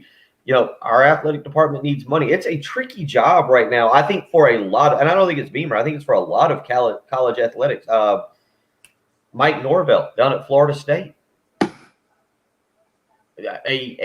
Still, because of the way I watched them grow up, a national program, I think, is down there having to sell fans in Tallahassee on, hey, come back to the ballpark, buy season tickets. We're going to give you an entertaining product to watch. We're going to give you a reason to be excited every Saturday and to want to come and tailgate and fill up Doak Campbell. There's not many out there. Ohio State, Georgia, Alabama, Oklahoma. There's not many out there right now that can necessarily point to, hey, we're going to give you a phenomenal product. Come in and go ahead and spend your hard-earned money on season tickets and whatever it may cost. You guys mentioned investment. I want to talk a little bit more about that, not from the money side when we come back. Also, SEC news on the transfer market as it pertains to a former Will Muschamp offensive coordinator and a guy that Gamecock fans, unfortunately, too familiar with last year. Give you those details as well. 803-404-6100 if you would like to call or text. It's the early game here on 107.5 The Game.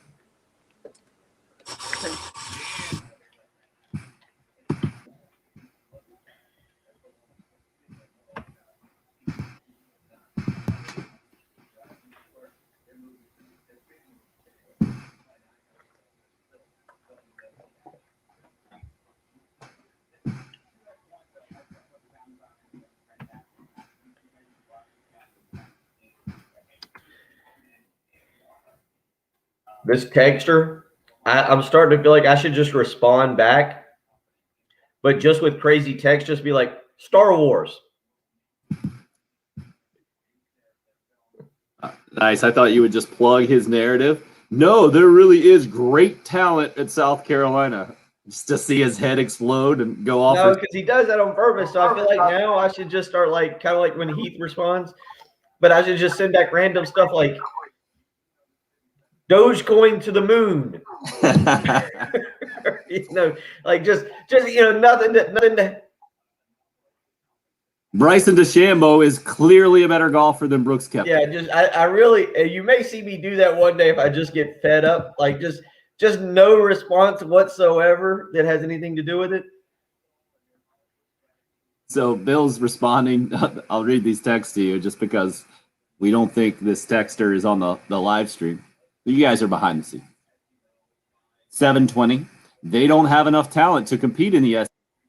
You will see. He better get on that recruiting trail. Need way more than a couple 4-stars. These diamonds in the rough better shine bright here soon. Around 500 is where Cox football has always been. Still will be the same. Yeah. This is the same every single day. Yeah. And he might be on the live stream and just texting in because I think the cussing texter from the other day was the guy who got on the live stream at the end. That's just my. Get out of here. That was a random kid on YouTube. But I do feel like maybe that's what I should do and be like, no, or like right now, text him back, no, I disagree. Cake is better than pie.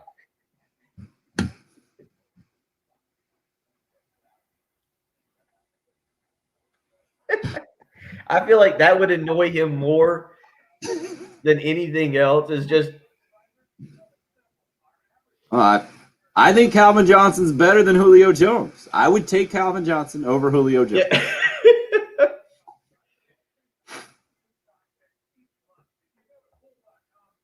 As long as it doesn't cost us money to send those texts back, you may see me do that at a time or two.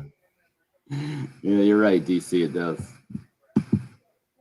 It just doesn't make any. I just don't understand it.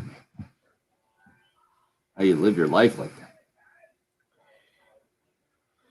But it really is. It's so in my and I really probably should have done more of it because I did find it fascinating. But I took like 2 psychology classes in college, and I do like understanding how people think and just like the mindset of how people react. Now the problem with that is like it's caused me to overthink about what people think at times, especially in my personal life. Like, why is this family member thinking like this? What are they? Why are they acting like this? Or why is that?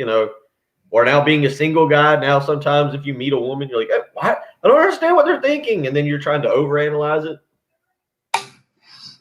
But I do find that stuff fascinating. And those 2 psychology classes were really wild about how people think. So, like, I think the breakdown for that guy is that he's got a mundane life. Like, it's the same routine day in, day out, day in, day out. You need something to break that. You need like something to divert your attention. Guess who diverts his attention? We get him out of his life.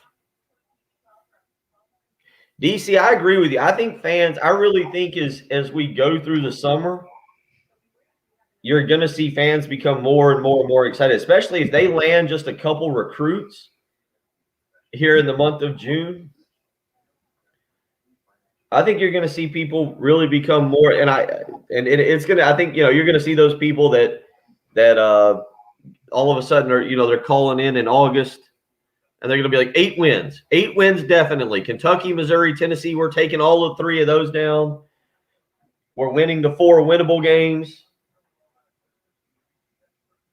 And then we're pulling an upset. Oh, I agree, Craig. Their home schedule.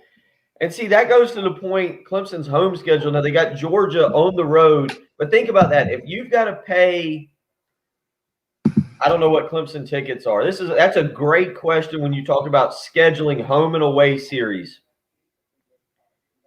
If you've got to pay $1,500, what's that? 1, 2, 3, 4, 5, 6 games. If you've got to pay $1,500 for a season ticket, and now you got to get 4, I don't know if Clemson has personal seat licenses. Is that what you want to do?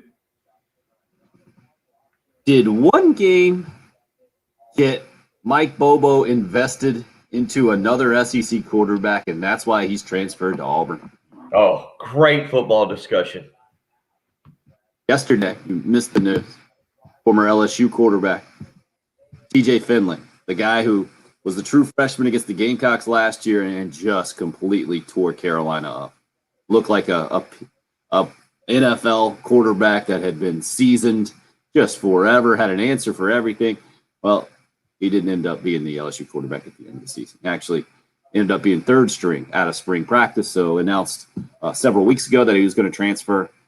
That wasn't too surprising to me, Bill, just because knowing Miles Brennan, the injury situation, him coming back, and then was it Max Johnson, Brad Johnson's kid there, kind of hopping over Finley on the depth chart at the end of the season. Wasn't a surprise to see him transfer. I am surprised to see him transfer in division to Mike Bobo and Auburn. That announcement coming yesterday via social media. What do you think? Well, Louisiana kid, I think I don't know what his other offers were. I didn't really follow the situation, so I don't know what his other offers were or who else he was considering, who else was making contact with him. But a Louisiana kid, obviously the opportunity to potentially stay in there, the opportunity to stay in the SEC. I find it interesting, though. I find it interesting, and you look at Auburn's quarterback board, I will say this: you got Bo Nix. I was trying to go back, and I thought I saw an article talking yesterday about the draft prospects of Bo Nix, and I was trying to go back to find that very quickly. But I think Auburn does need help and depth at the quarterback position as they go into this coming season. They've got Bo Nix. Some of the elite guys that they have brought in, I say elite, some of the 4-star guys that they've brought in behind Bo Nix haven't really panned out. Joey Gatewood has since transferred out. I believe they just lost another one not too long ago. I mean, this is a team right now who is looking for quarterbacks. I feel like, Tim, and this is just kind of interesting, and I'd love to be kind of the fly on the wall down there at Brian Harson's office and around the Auburn say offensive room. Did they feel like Mike Bobo, by hiring Mike Bobo, they were getting Gunnar Stockton? Like, is that what they thought? Did they think, hey, okay, we got Bo Nix for this year, but then, well, we've got Mike Bobo on board.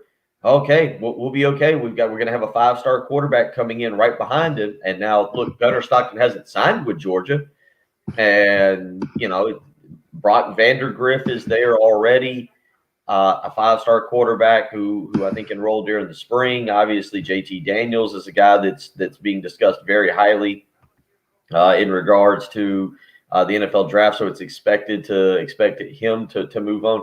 But I mean, you do have to kind of wonder, right? Like, did Auburn think, okay, well, we got Mike Bobo. Guess who we're getting now? We're gonna get Gunnar Stockton, and we'll be fine. We'll be good to go. I'm trying to look very quickly. Yeah, I mean, they don't have another guy. They have a guy named Demetrius Davis who's going to be a freshman, and they've got a guy, Grant Loy, who I believe, I'm going to have to confirm this, is a walk-on. Oh, he's a senior, but I believe I'm going to have to confirm he's a walk-on. And then Demetrius Davis was a 4-star prospect, a dual-threat quarterback out of Texas, but he's 5'11", 200 pounds. And Gamecock fans, you remember the offense Mike Bobo wanted to run. Auburn's quarterback situation is, if we want to talk about South Carolina's being kind of questionable, which it is, I'm not sure Auburn is any better, Tim. I'm not sure it's any better at all. Well, I think it got better yesterday. I think Finley's more than a serviceable quarterback. We saw that, how good he can be. Yeah. A Mike Bobo offense, I don't know. But I tend to agree with what you're saying. I think Auburn had to assume they had at least a really good shot at getting a 5-star guy in Gunnar Stockton, and maybe thrown off a little bit by his relatively early announcement that he's verbally committed to Georgia now because he was so connected with the Mike Bobo family. We'll talk more about it as we roll on this morning. I wanted to get into the emotional investment that I think is more important for Shane Beamer to sell right now to Gamecock fans. I get it. Financial investment, definitely important as well. But I haven't seen, from an emotional standpoint, Gamecock football fans at the place that they're at right now in 2021. Talk about it when we kick off the second half of the show next. It's the early game here on 107.5 The Game.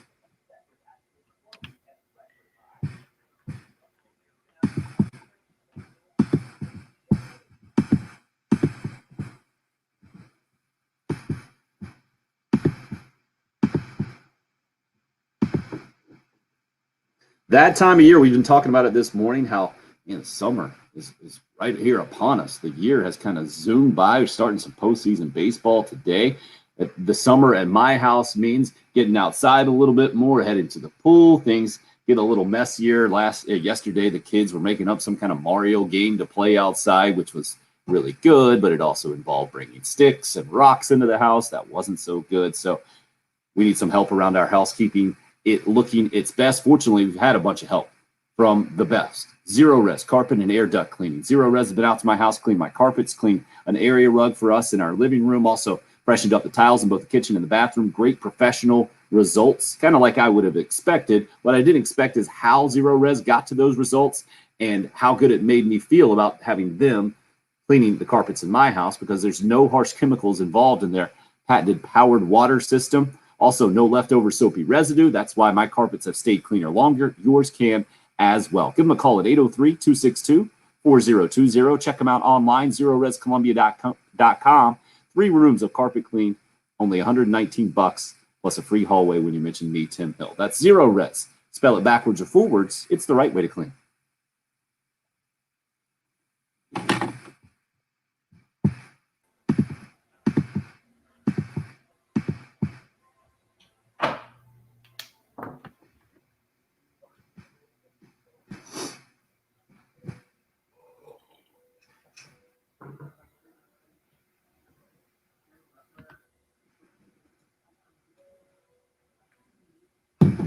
So over under, I don't know, 8.5 starts for TJ Finley. Where would you go? This year or in his career? Career. I think that's a fair number, don't you?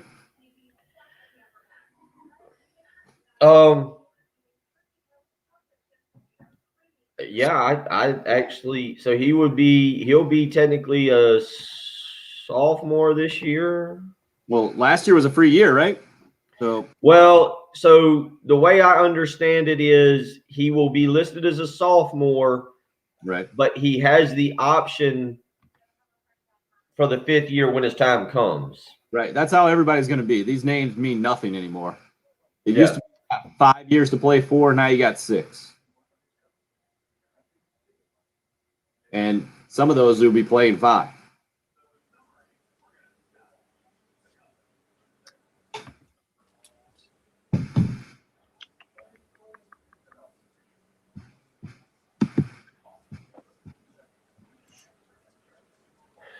Fix it. What are you giggling at, Anthony? I didn't realize. Did you read Jen's? That was yesterday. Did you read Jen's actual response about that was a text message sent to that guy? Did it go to everybody I on wasn't Friday? Because if so, that probably confused him more than anything else. Sure. Yeah, no, I really wasn't sure, but I thought it was interesting because I didn't know. I guess you could blanket to all. Yeah, that's what they did. Okay. It just went to everybody else. It was just kind of plugged in as the response that day. No, not a response. Just sent out about 9 o'clock when that sweet deal went live. I gotcha. But it was sent to everybody that texted in? Yeah, everybody who we have the number. Really? Should have been anyway. Mm-hmm. Interesting. Yeah. But no, the irony of that's I think where I was. That is hilarious. No, that's what made me laugh. That is hilarious. Yep.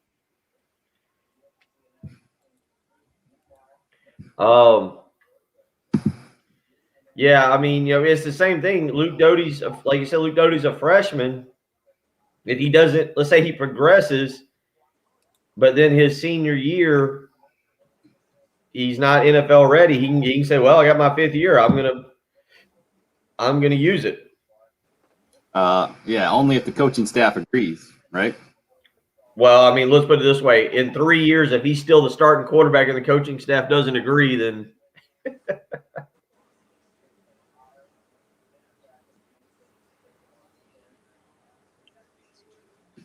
Well, I just remember Colin Hill being asked if he was planning on coming back, and he said he was.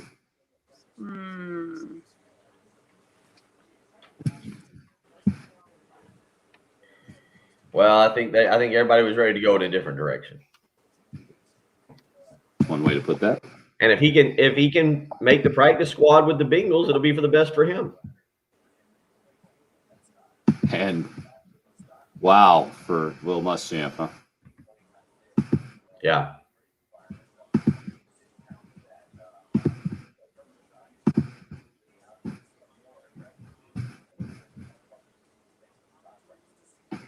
All right, about to head back in.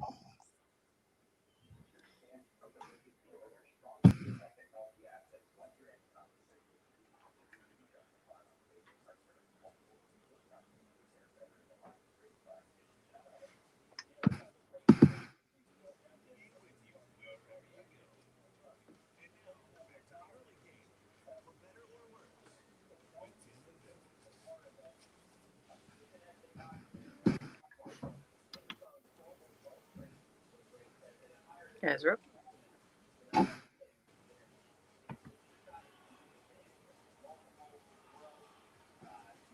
Tuesday in May, towards the end of May here, getting SEC baseball postseason going. SEC tournament today, about 2 o'clock when we're expecting the Gamecocks to take on Alabama. Single elimination today, double elimination after that. Tennessee at number 2, waiting today's winner on Wednesday. And it will be the second game of today, so we're not exactly sure when game time will be. 1:15 is when coverage starts here on 107.5, the game of Carolina baseball. Today, I just saw Derek Scott's up and moving already this morning over in Hoover, Alabama. They're ready to get things going, and kind of hard to believe the baseball postseason is already here. Talking some football this morning with Shane Beamer, going to be over on the coast, or headed that way anyway, talking to Florence and Myrtle Beach Gamecock clubs, Bill, and that has led us into our conversation about Gamecock football this morning and about the kind of the messaging that we're going to hear. That the job in front of Shane Beamer. And you're right, this is part of the job, right? You don't get hired after 16 losses in the last 2 years combined for a Power 5 program and not understand that you got to help sell some tickets. That was the reason that the losses and the lack of enthusiasm that would have been going into this season with the same head coach in place, the lack of season ticket sales that would have gone into that. That's why Will Muschamp's no longer the head coach, and Shane Beamer is in. That's one of the reasons that he's getting a chance to be a first-time head coach, is his ability to inspire some confidence and some optimism about a program that hasn't given many reasons on the field in the last couple of years. And to me, I know you guys were talking about investment and how he needs to get Gamecock fans, not maybe necessarily the ones that were already the big donors and not impacted as much from a COVID situation economically as others, to kind of reinvest and buy season tickets. One of the reasons the Gamecocks have gone back to that throwback 2010 $320 season ticket price. But I think his more important job is to kind of re-solidify the emotional investment for Gamecock fans. I mean, Bill, you followed Gamecock football in your life as closely as anyone. And you mentioned you don't even have many memories of Luke Doty playing quarterback in the last couple of games last year because the season was done. The connection to the team was over. I mean, they kicked the coach out, and the team just wasn't competitive. And that's the thing. Even in that brutal 21-game losing stretch that I got to see at the end of my college career at USC, at least there were some competitive games. Now, not all of them, obviously. At least you had John Abraham out there running around making ridiculous plays. Now, maybe I'll remember the end of the Will Muschamp similarly with J.C. Horn winning the Auburn game, but Horn, Mukwamu, R.J. Roderick opt out. I think there were plenty of fans that opted out at the end of last year as well. And now it's Beamer's job to bring them back in and to connect them again. I think we saw a lot of that in his introductory press conference. And there were plenty of fans that did attach to that, did identify with that. But now that job continues. Like it continues for him. And I think it continues to get more difficult because it's one thing to make a great first impression. To me, when you come in at the point he came in and you have his background, I think we talked about it at the time. That was kind of the easy part of the job, to make a good first impression. Now you got to give some tangible evidence, I think, to a fan base that wants to be reinvested, that they're going to start seeing some returns on that investment, both financially and emotionally. And that's part of the tricky part of his job, talking today to Gamecock Club members, I think, in Florence and Myrtle Beach. He's got time still. And I think one thing I'm seeing with Shane is he understands how to communicate with the fan base. And the more I hear him talk, the more I go back to Steve Spurrier, even Lou Holtz. Lou Holtz was great. You know, I don't know if Lou Holtz was meant to last anywhere more than 5 or 6 years, because then the jokes were the exact same. or the comments were the exact same. But Lou Holtz knew how early on to connect with the fan base. Steve Spurrier, in a way, didn't know how to connect with the fan base, especially when he was winning, right? Because then when he was winning, his connection with the fan base is, hey, we're beating everybody. Let's make fun of them now, too. No, I think even in losing, though, when he'd throw his own players under the bus, because that's how the fans wanted. That's what the fans wanted to hear, right? Change it. Get another guy in there. Get that guy out. Of course, the change never really worked because there was a reason that the first stringer was in there to begin with. Right. But I think at least fans felt better to hear their coach say, yeah, we got to change something. But I think, you go back and look, the honeymoon phase is going to continue and it's going to continue. It should continue until the Kentucky game. And at that point, that's where things can go sideways because South Carolina should win Eastern Illinois and East Carolina. They should win those games. They should win Eastern Illinois by 3 or 4 or 5 touchdowns. East Carolina remains to be seen. It's a road game, and South Carolina will be the better team. Georgia, as long as you don't get just run out of the building, say 45-0 or something ridiculous, most are going to understand that's where Georgia is. That's where South Carolina is. I still contend it's going to be that Kentucky game. South Carolina fans are going to get Kentucky. Again, it'll probably be a night game, SEC network game. South Carolina will probably have a lot of energy. First SEC game at home for Shane Beamer. That's the one where if you win, everybody kind of breathes a sigh of relief. I think it's Troy the next weekend, and I think then it's Vanderbilt on the 9th, if I remember correctly, before a trip to Tennessee. But is it Tennessee the 9th and Vanderbilt the 16th? Okay. Correct. At Tennessee the 9th and then Vanderbilt the 16th. And I only say this because, look, I think Shane knows how to communicate with the fan base. And I think he's going to do a fine job. He's going to do 3 tour stops today and tomorrow, Florence, Myrtle Beach, and one other that I can't remember. And then he will do some more in July. Right. And I think what you're going to get is positive momentum, positive vibes. The ones in July will probably even be a little bit better because they'll have landed a few recruits in the month of June. Because we'll be getting closer to football season, because people are going to be realizing that it's going to be full capacity at games. You're going to get those things that are going to get people even more ramped up. You're going to get your Athlons and your Streets and Smiths and your Phil Steels, and you're going to sit on the beach with them. And just as a whole, in the South, we live and die by college football, and you're going to have people who get fired up. And we talked about it that first weekend of games with Alabama and Miami, with LSU, UCLA, with Georgia playing Clemson there. You're going to get fired up just for football, and in turn, you're going to get fired up for South Carolina football. So, it's going to be hard. The one thing that is interesting to me, I don't think you got – the spring game was very vanilla in the way that it was handled. There was a lot of injuries. The spring game was extremely vanilla. Outside of Zaquandre White, I don't know what you hang your hat on that you say, hey, that made me more excited for the season.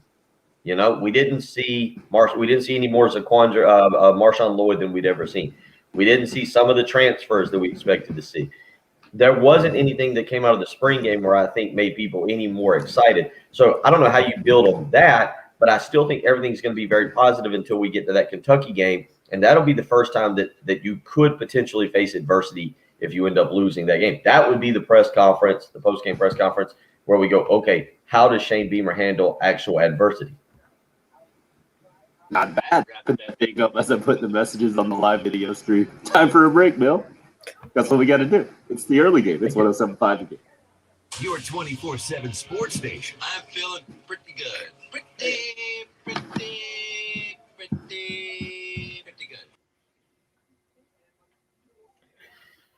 Talking college football this morning, just kind of like Alabama, the preeminent dynasty in college football. They are the model program that everybody wants to be, that strives to be. It's kind of like Love Chevrolet right here in Columbia, the model organization of how to do things right.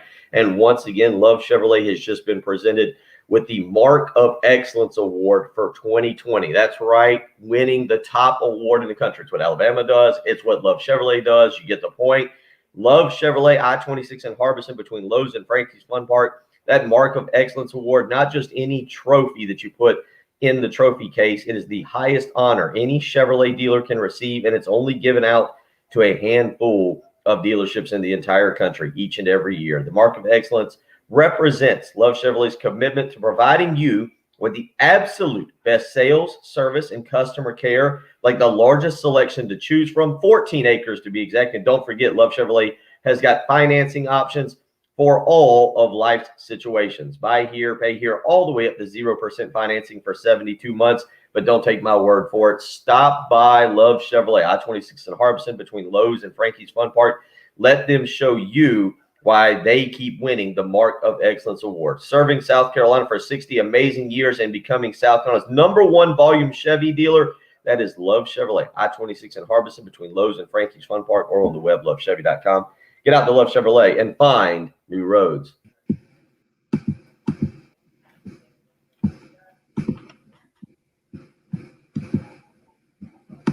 Nice. Did you see me flashing up those banners? I'm guessing not, right? No, about the break? Yeah. No, I was looking at schedules and everything, making sure I had it right. Only did it for a few seconds. Okay. Yeah, I knew we were getting close, but I'll say that, like I said yesterday morning, I was fighting, man. Getting it at 1 a.m. I know you've done that a time or two, and it wasn't just. Like I said, I didn't drink much on Sunday. That wasn't the issue. It was a long day walking that course and back and forth, and then just even the most tiring part was just trying to get off the course. Like, if people were complaining about crowd control around the players, you have no idea what people would have complained about trying to herd cattle back to the little shuttle buses to get them back to their cars, to get them off. That was crazy. I believe that for sure. All right, you want to get in on this conversation here? Chris says 5-2 or 6-1, and then Craig asks about the Kentucky program right now.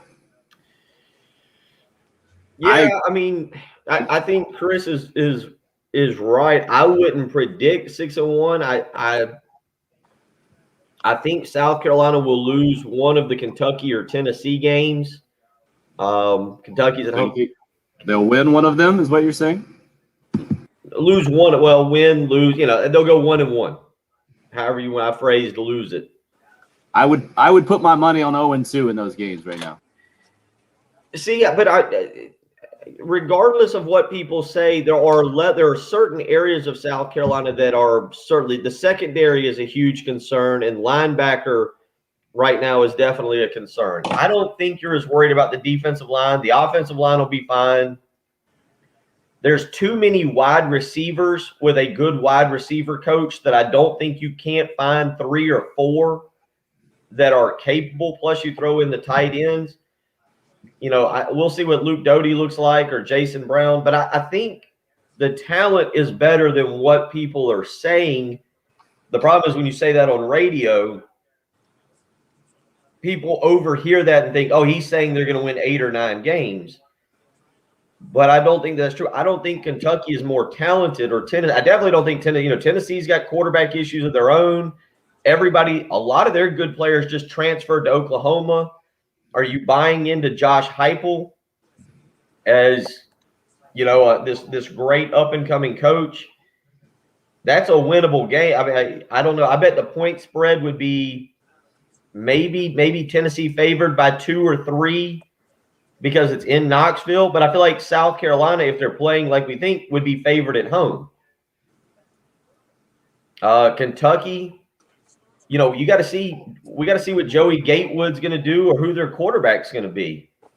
The good thing about Kentucky, or the good or bad, I don't know if you want to say that. The thing about Kentucky that's always very interesting, I'll go back and find it. The way they schedule, I don't think they really play anybody before they play South Carolina. Okay, we're coming back in, and we're going to be quick. All right. Like about 30 seconds. You're up.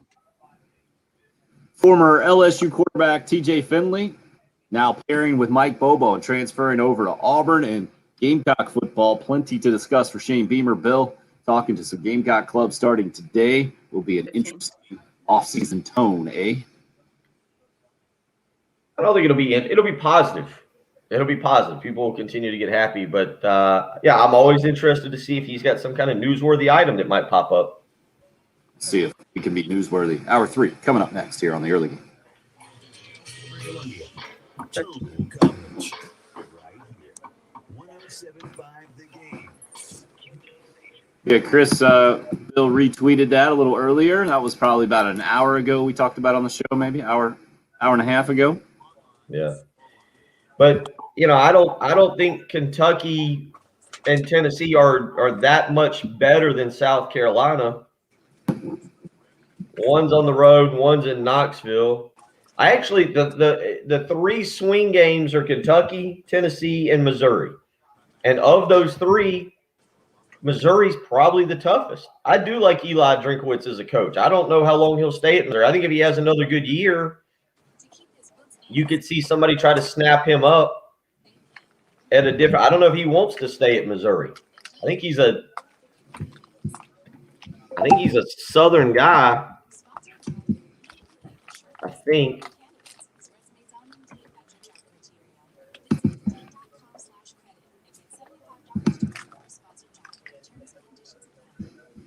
No, he's born in Norman, Oklahoma.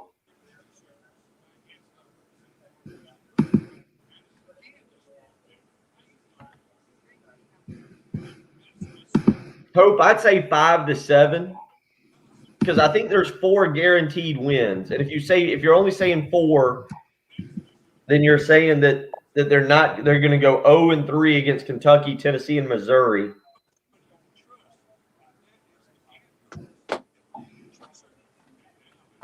And also, I think Florida, because they are at home, Florida and Auburn are winnable. I wouldn't pick South Carolina to win them right now. I think 5 and 7 is the bottom. I think 7 and 5 is the top. That's why I'd say 5 to 7. Or I'm sorry, at DC. Yeah, DC said that. Hope said 6 to 7. Yeah, I just don't. I think they win 1 more than they're supposed to. Maybe 2. Is our guy still texting away? No. I'm sure. No, he stopped at 7:49. Let's see how many we got in there. 1, 2, 3, 4, 5, 6, 7. 7 texts. 7 texts in a 30-minute stretch. Just wish there was a virtual hug to send out or something, because clearly that's what he needs.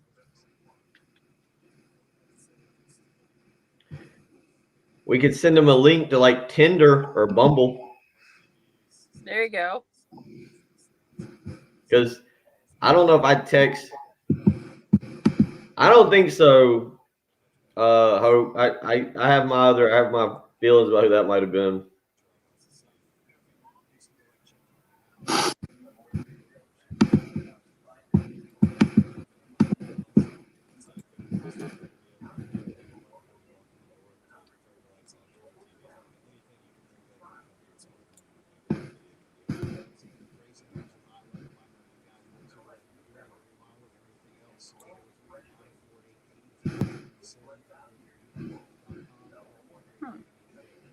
Don't put another penny in your old car. Trade up to a Kia at Galliano Kia Understatement. Up to $1,500 trade-in assistance. All right, we got $100 trade-in assistance.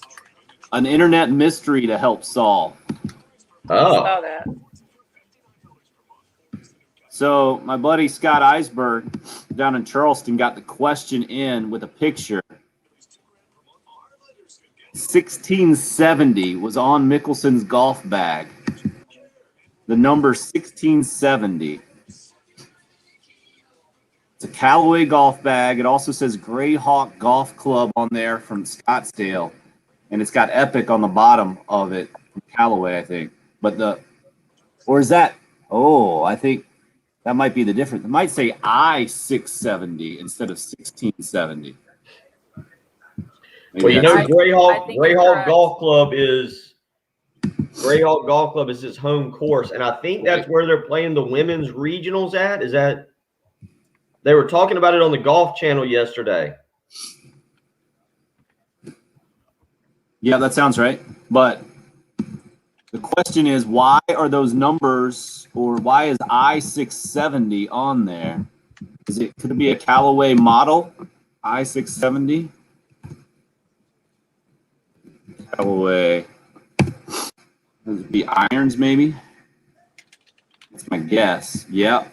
Images for Callaway I-670, but I don't know if that's the Epics popped up. Thomas Callaway 5670. Well, I mean, either way, that would be if that's the driver or whatever he's hitting, that would make sense. Right.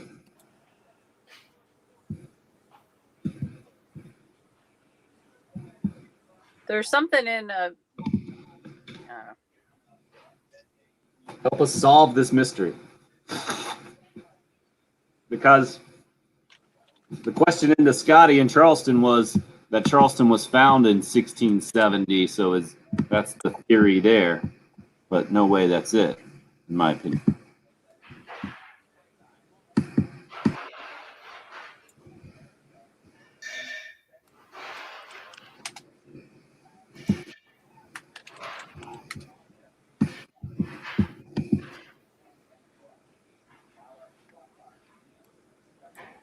Maybe if I do Callaway Epic. Would that be a Greyhawk deal? No. This is.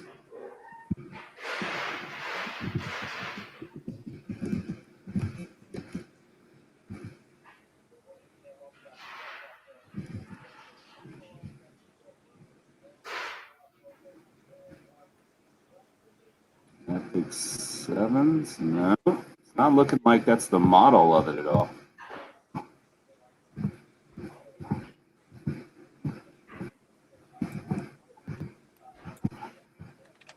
Be awesome. Nick was just put random numbers and letters on his golf bag just to mess with it. exactly.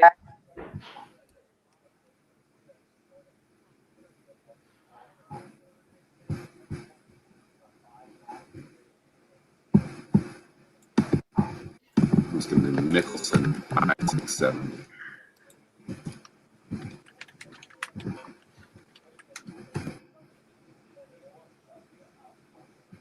Nothing.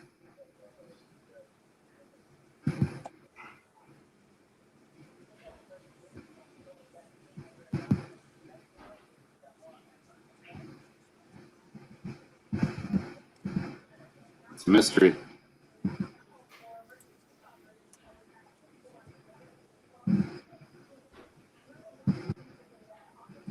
All right, Bill. Ice coffee.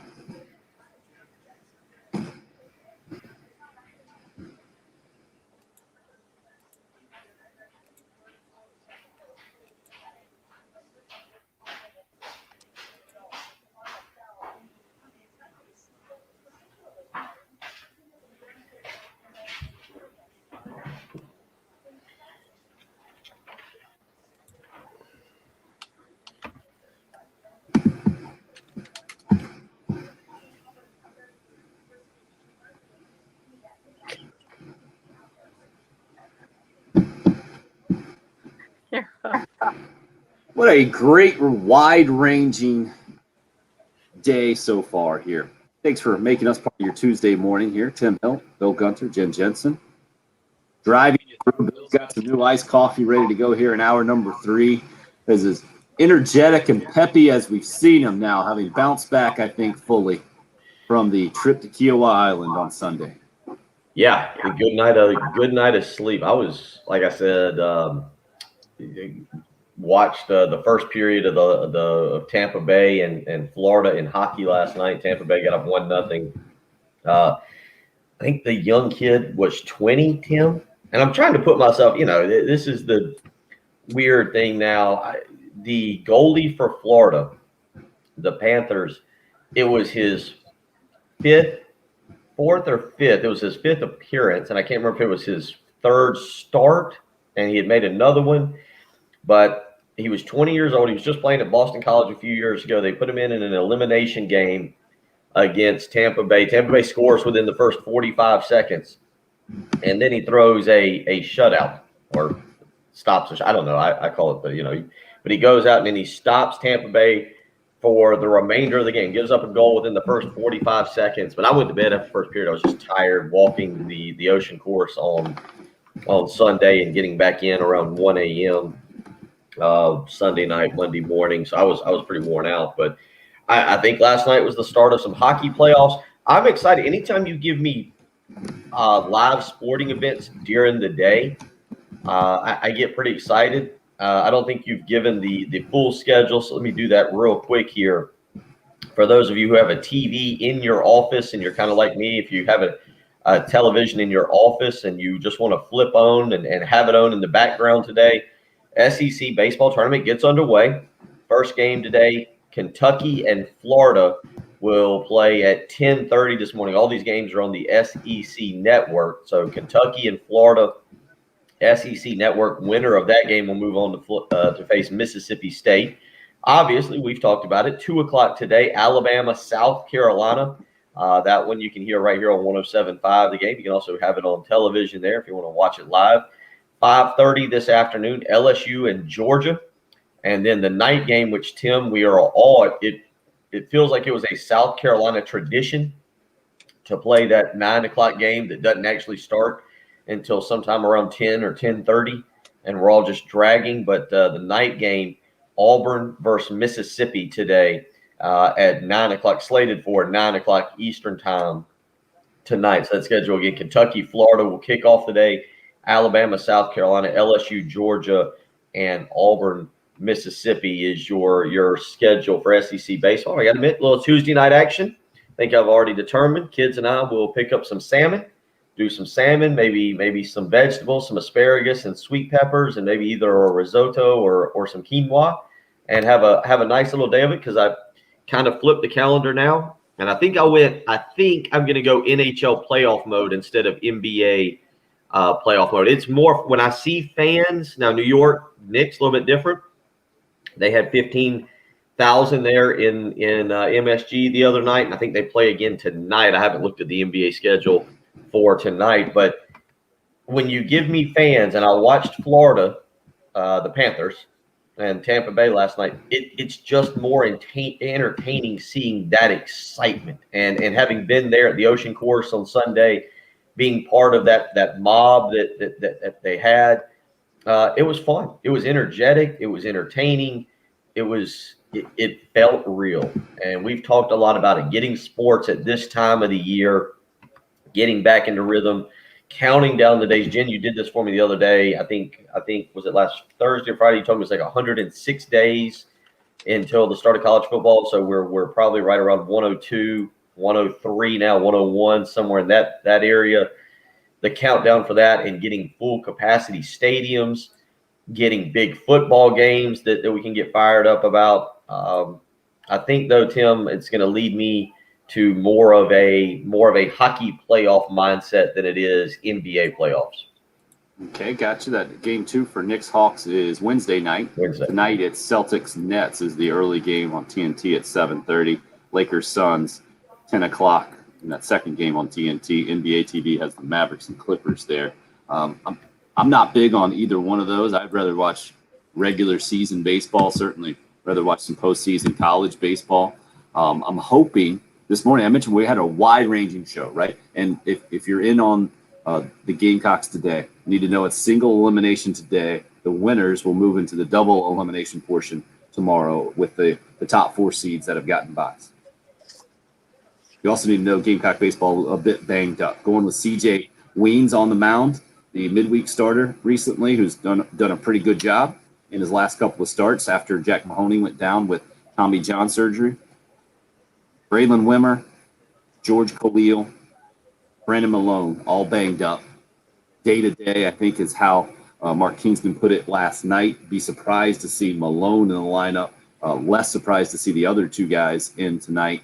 Wimmer was the only one we saw the last time the Gamecocks played, fighting through injuries. Will be interesting to see who gets in the lineup and how the Gamecocks respond after dropping 2 out of 3 to end the regular season to Tennessee. So we talked about baseball. We've got the football conversation from the Gamecock perspective because Shane Beamer talking today to Florence and Myrtle Beach Gamecock clubs, and also the latest SEC news and former LSU quarterback TJ Finley transferring over to Auburn, and then plenty of golf discussion today as it continues. It's kind of the magnitude of the win of Phil Mickelson over the weekend. One of the reasons it's continuing, but we haven't been talking about Phil hardly at all today. We've been talking about the leaked video that's popped up online from the Golf Channel. It was an interview that was on tape after Friday's second round with Brooks Koepka. And during the interview, you see and kind of hear some clanking of metal spikes and Bryson DeChambeau walking by Brooks Koepka as he's saying it was difficult to putt today because of the wind. And as the story goes, DeChambeau muttered to Koepka, if you would have kept it online, it's not that hard, or something to that degree. And Koepka just kind of stops and utters some things that you can't say on TV, and they kind of restart the interview, and it just showed his utter disdain for DeChambeau, and it was a rare moment, like on video, that you can see two upper-level athletes in a sport that is all about decorum and etiquette and respecting your opponent and the whole thing. Like, oh, Koepka just doesn't like this thing at all. Not at all. And so several of you have pointed that out this morning. That is also leading us to a golf mystery, Bill. My buddy Scott Eisberg down in Charleston works for the ABC affiliate down there. He had a busy weekend too, like you. Actually had to fly up to Buffalo, be a best man in a wedding. Flew back down to Charleston at 6 a.m. on Sunday morning to get to Mickelson's. He was there on the 18th green with you. He had a camera and was covering it for his TV station. But today, someone sent him a picture of Phil Mickelson's bag. So I think it's Boston resin. Mm-hmm. So I've retweeted this thing. I'm hoping you guys can help us figure out this mystery. Callaway bag. Also has Greyhawk Golf Club on there as his official, I don't know, golf club, whatever. It's a Scottsdale, Arizona golf club. And then below that, it looks to me like I-670. Could be, I guess, a 1670. We're trying to figure out why the heck that number and letter combination is on Phil Mickelson's bag this week. So the person, the emailer who hit up Scott, it's his contention that Charleston was founded in the year 1670 when Charleston was settled. Is that one of the reasons maybe that it would possibly on there? If you guys can help us figure out that mystery here in hour number 3, I'll be very impressed. I think I came up with a news story that I think is the one that's relevant to that. If you got? It's I-670. If you just Google I-670 golf, there's a viral video from December where a naked man is rollerblading with a golf club in Columbus, Ohio. That has to be it. No? Jen Jensen, ladies and gentlemen. The one and only Jen Jensen. You just made Bill put his head in his hand. There you go. Try You're gonna get so many gentlemen callers now calling in wanting to talk golf with you. And then our buddy Brian Kovar on the Facebook live stream. Anybody have any information on that wad of gum Mickelson was chewing down the stretch? And then he suggests PED question. Have you guys, now I've got to go back and find it because it was kind of viral yesterday, but the text message from Phil's mother to his sister, who I guess was at the course. Did not see that. Let me go back and find it so I can read it verbatim. Late in the round, and this was pretty entertaining. Yeah, the text message from Phil Mickelson's mom, and she sent this to Phil's sister Tina, because when I first read it, I was like, I don't think Phil's wife is named Tina. I thought it was Amy. So it took me a minute to be able to figure it out here. So Tina Mickelson, Phil Mickelson's mother. Let's see if it'll show me the full text message here. Tina is his mom. Okay. Tina is, yeah. Tina is. So Tina is the sister, okay. And so she sent out a text message yesterday. She sent out a tweet yesterday, and it said, "While you guys were busy on the golf course, I was busy fielding mom's nervous text. she had received a text message. Oh, now I got to find it. I'm sorry. I'll have to get to this because I want to read it verbatim, and they're only showing me the text message, or excuse me, I the got tweet. Okay, you got it? Read it verbatim because it's a lot better verbatim than me saying, this is what I think she said. Go ahead. Tina, text Philip and tell him just to par in. Don't hit bombs or activate calves. Just par. They will have to catch him. He won't listen to his mother. You text him. Hurry. Tina responded, Tim's brother. Tim is Phil's brother, the caddy. He's the only one Phil is listening to today. Don't hit bombs or activate. Activate calves. And I love that he hit a bomb and activated the Cavs in a big way with the longest drive in the tournament on number 16. That's impressive stuff. That is a golf family unlike any other.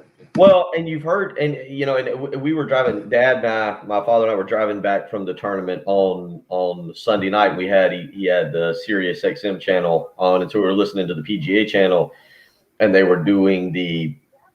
They were playing some of Phil's post round press conference. You guys have heard about what happened to his his 2-wood and his 2-iron? What happened to, first of all, the fact that you have a 2-wood is ridiculous. I've heard of the 2-iron before. I get that. What happened? So the 2-wood, I believe, the face caved in during a practice session on Saturday night. He smashed his 2-wood. I've never even heard of a face caving in. I definitely don't hit the ball that hard. Yeah, so he cracked it, caved in. I've kind of looked to see what caved in, but apparently, cracked his 2-wood. So his 2-wood, so which he had a replacement 2-wood, that was okay. However, on Sunday morning, as he's warming up, he cracked the face of his 2-iron, and he replaced the 2-iron with a 4-wood. Now, I'm not trying to upset anybody, but this makes me feel. I've played, Tim, you might have played with some older gentlemen in your time, some guys who get up in their 60s and 70s, and they only have the bag of woods. They don't have any irons. It's just the driver, the 2-wood. Ever heard of a 12-wood? Yeah. My dad plays with a 12-wood. Yeah. So there you go. You're very familiar with what I'm discussing here. But I couldn't help but laugh. And Brian Kovar on our live stream says the 2-wood is actually a mini driver. It's awesome. So, but yeah, I mean, it just goes to show overcoming, making some adjustments. But yeah, he on Saturday night, his 2-wood, which he'd used with regularity all week, produced a couple of squirrely, as he said, squirrely shots at number 12 and 13. He discovered Saturday night that he had cracked the club face. Luckily, he had a replacement 2-wood. But Lefty's equipment woes weren't over. As he was warming up for the final round on Sunday, he noticed his 2-iron also had a cracked face. And then I like this. He says, I mean, you just can't swing it as hard as I hit it and not expect them to crack. Love it. That's why he's the people's champ. And the response in that video, like the visual of the video of Brooks Koepka being Brooks Koepka, I think is why he solidified himself maybe as much on the other side of the public favor spectrum in a lot of ways. So if you haven't seen that video, go check it out at Will Gunter with 1L, where you can find Bill's Twitter there, retweeted that thing. And whoever leaked this sucker from the Golf Channel fired immediately, I'm guessing today. That was not a wise career move at all. I get it. And I appreciate it. I'm glad it's out there. I'm glad we can talk about it. Thank you. Good luck finding your next report. 803-404-6100, the number into the program if you would like to weigh in. We'll get back into that football discussion. I put the number at 8.5. I think that's a fair one of career starts, or starts at Alabama, I guess I should say, that TJ Finley will get at quarterback. He's the guy that lit up Carolina last year, and one of his few starts for LSU. Now he's going to go play for Mike Bobo and presumably be behind Bo Nix on the depth chart at Auburn. And Bill, you mentioned there's not much left to compete there. An incoming freshman and then a walk-on senior as a backup, kind of the quarterback depth where Auburn is. And TJ Finley now adds to that and joins forces with Mike Bobo over in Auburn. We'll talk about that. We'll talk about what Shane Beamer is going to discuss and really kick off, I guess, his Gamecock Club tour, I think, today over in Florence, Myrtle Beach as well. Speaking to Gamecock fans for the next several weeks, part of the job and part of a big job that Beamer has in kind of reestablishing his program and its connection to fans, both from a financial and emotional investment standpoint. Glad you're a part of the program. Again, the number to join us, if you'd like to call or text, 803-404-6100, up and rolling on the YouTube, Facebook Live, Twitter as well. If you like the video portion of the show, it's that live video stream sponsored by Buford Lending. It's the early game here on 107.5 The Game.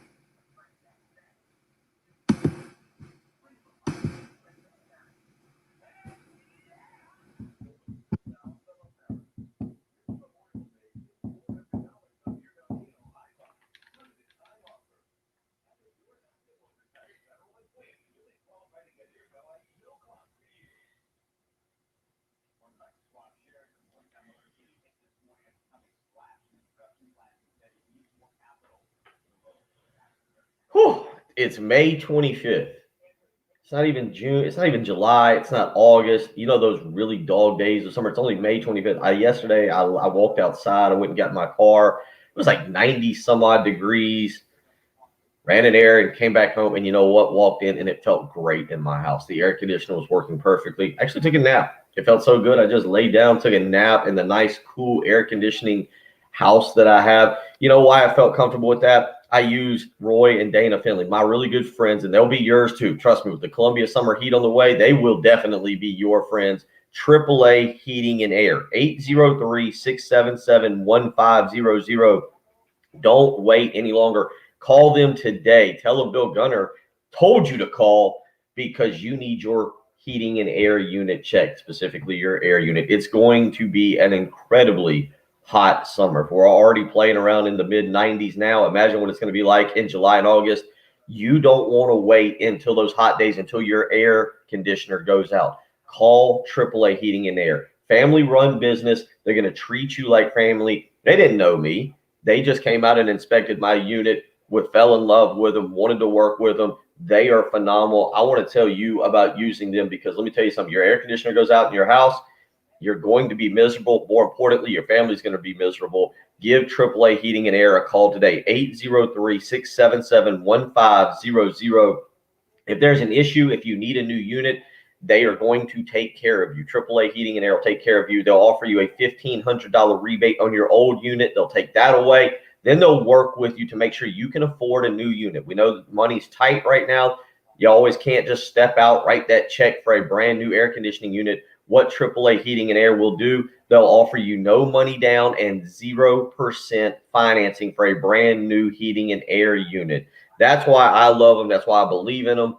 That's why I like being a part of the AAA Heating and Air family. Give them a phone call today, 803-677-1500. That's AAA Heating and Air. Give them a call. Tell them Bill Gunner sent you.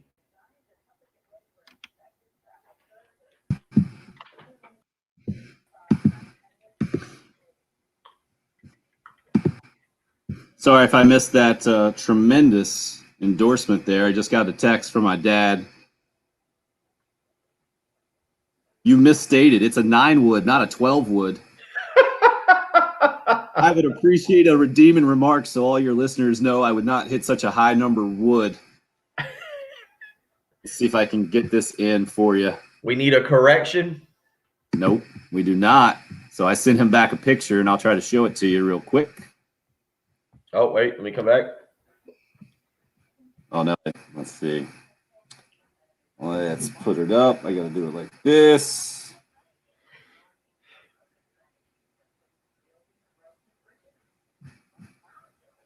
$3. Choose wisely. Choose Wendy's.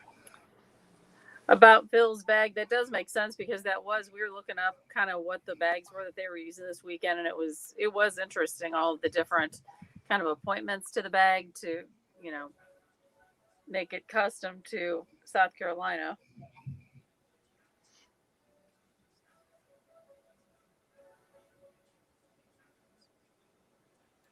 What, 1670 in Charleston? Somebody was saying that that's when Charleston was settled or something. Right. But the bag had, like the club covers. There was something about like a crab boil, or there were different things on the club covers, and then there were like waves on the bag, and the inside was yellow and black like pineapple. They're really cool bags.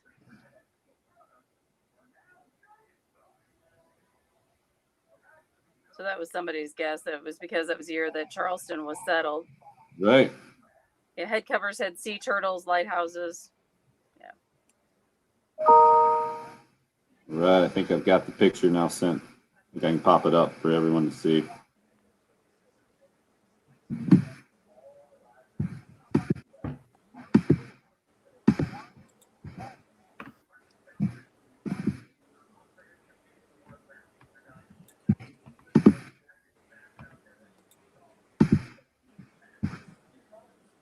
What a world we live in. Just was able to open my garage closet, and now you can see what's in there via a picture. So weird. You were able to what? Just take a picture of this golf club in my garage closet, and now I can pop it on the internet. That's simple.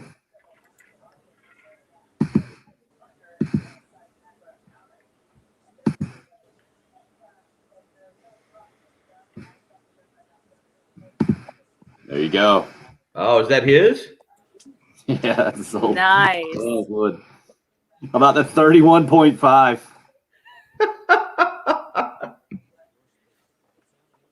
The old 12 wood, huh? Evidence. We're not going back yet. Not going in yet. I hear you. The 2 wood's actually a mini driver. It's awesome if you're a good golfer, I'm guessing, like Kovar. Is that a curveball or did we? I Yeah, Yeah, I said coming I in. was saying we're not going in yet. thought we were coming back in there. That's why I was saying we weren't. Sorry. You're all right. Just want to make sure you're awake. I don't Well, know. I'm doing that. The fun things I can do while we're doing the show, I'm doing this, and I'm Googling tubes. Like, tubes to ride in Oh, for the kids this weekend. Because I've got an issue here on the tube. Do I get the one with like a little back for Austin or Angela? I don't know. I don't want to buy 2 of them. But I think, Decide who your favorite child is and exactly. respond accordingly. well, I think I have to decide on which kid is going to use it more.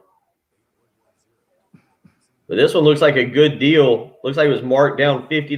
Airhead Mock Towable tube for boating. 1, 2, 3 riders. Despite the fact that I only see two spots. It's not a bad deal. And it's got 1,900 ratings, and it's a 4.5 star. There you I would go. assume that's a good sign as well.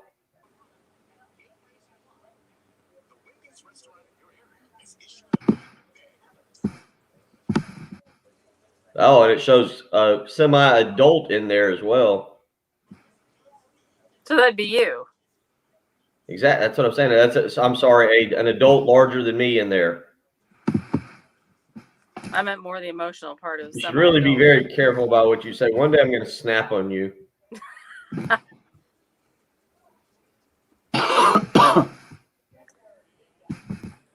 We have it recorded now. Threats, man, threats.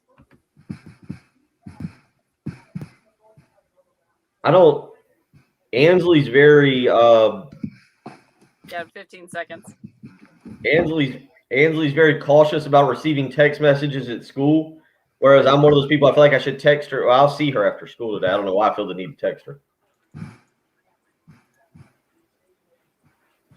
It says this one would be delivered. It said tomorrow, I thought. All right, come back to do your real job. This is my real job, Amazon shopping, Jim. Do it well.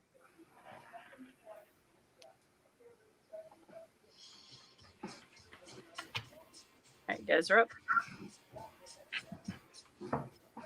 So what do you got, Bill? Over under 8.5 starts at Auburn for TJ Finley, the LSU quarterback who is now transferred to join forces with Gamecock fan favorite offensive coordinator Mike Bobo.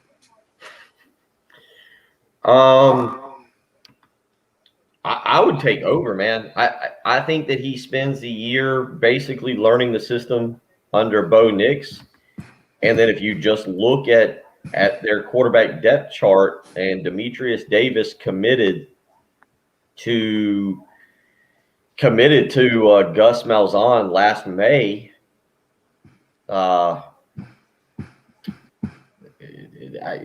doesn't. I don't know. I don't know what Mike Bobo is going to do. And I'm just saying this. If you're like, no, that was never going to happen. That was never the plan. I'm just telling you what kind of the plan was. Is with Luke Doty and at the time with Gunnar Stockton both committed, or Luke Doty on campus, Gunnar Stockton committed. A lot of this discussion was that Mike Bobo was going to alter his offense to fit more of a dual threat type quarterback. Demetrius Davis is a 5'11", 5'10 and a half, 5'11 quarterback out of Texas. He was a low 4-star, but he doesn't seem to fit what Auburn wants to do. Now, I've already seen where they've picked up a commitment back in February for Holden Grenier, I believe is how you say his name, a 6'3", 210-pound quarterback, 4-star quarterback out of Benedictine Military School down in Savannah, Georgia. But obviously TJ Finley would be ahead of him. So, Tim, my guess is TJ Finley is technically a sophomore, but with the option for a 5th year when his time comes. He would be the guy that will easily step in for Bo Nix whenever Bo Nix feels that he's ready to head on to the NFL. Again, Bo Nix has an extra year as well. So I'll definitely take you over. I'll take the over 8.5 starts on that for TJ Finley. I just don't know how good TJ Finley really is.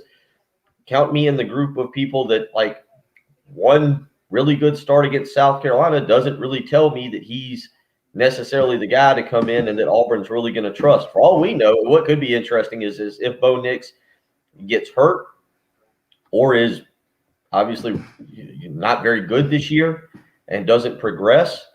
What if TJ Finley's the starting quarterback? What if we already reached that point by the time Auburn comes to Columbia? Yeah, that would be nuts, right? That would be quite the wrinkle because it's already going to be charged up enough. The comment on the Twitter live stream, but do we hope Auburn and Bobo succeed? That's from Chad, I think. And I understand where Gamecock fans are on the Mike Bobo sentiments for sure. After Shane Beamer came in and hired him as his offensive coordinator, then a couple of days later, he jetted over to Auburn. Also understand why TJ Finley transferred from LSU. I get it. You were 3rd on the depth chart there after having already started some games. Not a good sign for your career advancement. The interesting part to me is making that intra-divisional transfer, Bill. And I get that Finley's a Louisiana guy. Maybe he didn't want to go too far from home. Auburn has had some pretty good quarterbacks. I was watching Jason Campbell. I found him on Twitter randomly last night. I guess he works with quarterbacks now, the former Redskins quarterback for a while, and a pretty good Auburn quarterback. Cam Newton wasn't bad either. But the marriage between Finley and Mike Bobo, or how it works out at all with Bobo at Auburn, is going to be fascinating to watch with new head coach Brian Harsin in charge there, having come from Boise State and all the money that they paid him there. The success, the relative success that Gus Malzahn had, especially against Nick Saban in those head-to-head matchups in Alabama. I think Malzahn is the most successful guy going up against Saban.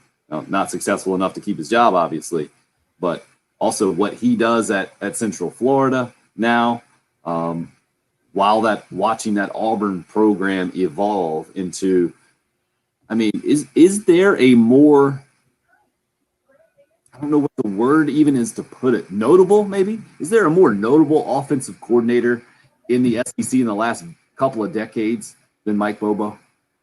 Especially now that he's traveling through the conference, right? Because at Georgia, I always found it. Wait a minute. Did you say decades? Yeah, the last couple of decades. Well, I mean, Steve Spurrier, I know he's not, I know he's a head coach, but he was known as the offensive coordinator. I mean, the way he called plays, I mean, I don't know where you're going. Okay, let's go offensive coordinator only then. Let's take Spurrier out of it. Obviously, really notable. But I can't think of another one but because as coming at it from the Gamecock point of view, the way that Georgia fans talked about Mike Bobo, both positively but a lot negatively in his time there, and how that whole thing ended, and now him coming back to the league and seeing the struggles and then the rushing success, but the overall struggles last year, then the way it ended at Carolina, and now off to Auburn and all the expectations that will come with that. To me, he is the most interesting offensive coordinator in the SEC in the last couple of decades, and I can't even think of another one that would come close. Yeah, I'd go polarizing. I'd go polarizing because, I mean, his time at Georgia, his offenses were really good, but people kind of said, well, it's all talent. Well, and then last year, look, he had a guy run for 1,000 yards. And by the way, didn't really have a passing game. Most teams knew what was going to happen. I get it. Kevin Harris deserves credit for that. Kevin Harris appears to be a very, very good running back. But you can't just say, oh, well, you know, Kevin, it's all on Kevin Harris. You've got to give the running scheme that Mike Bobo employed, which was relatively the same one he used at Georgia to produce really good running backs. I mean, it's a mixed bag. Now, you can get upset with him for the passing game. Look, South Carolina's receivers probably deserve, you know, a lot of blame for that as well. There were a lot of dropped passes. You know, Colin Hill probably needed to do a better job at times of finding open receivers. But for whatever reason, Mike Bobo just is not a guy where people, I think, go, oh yeah, that guy really knows what he's doing. Top of the line. You know, he's polarizing. And let's go back to December. Shane Beamer's hired. They decided to keep Mike Bobo. I was okay with the hire. I had no problem with it. I think he needed to incorporate some other. Do I think he needed to improve and incorporate some other stuff? Yes. But I felt like you were keeping some continuity in place. I felt like you really liked where the run game was going to go. Whatever he was going to do with a dual threat quarterback and Luke Doty was going to be interesting. You know, if you want to be upset about the way he handled the transition and does a press conference and takes an extension, I believe. I think he took an extension. I don't know if he took a raise from South Carolina, but he did take an extension. And then basically like bolted within the next few days. I get that. That's perfectly reasonable to be upset about with and be willing to call him names. I just also don't fall into the camp though that he's this awful play caller. And I think he'll do fine at Auburn. He's got a really, really good running back. He's got one of the top 3 or 4 running backs in the league in Tank Bigsby. Now, how does Bo Nix develop under him? Nix reminds me a lot, minus the knee injuries. Reminds me a lot of one Colin Hill. And Auburn's wide receivers right now are still a work. They are, you know, a work in progress. They're better than what South Carolina really was talent-wise, better than what South Carolina was doing last year, but they're still a work in progress. So I think it's very, very interesting to see what he does at Auburn because he does have a running back that is an elite level talent in Tank Bigsby.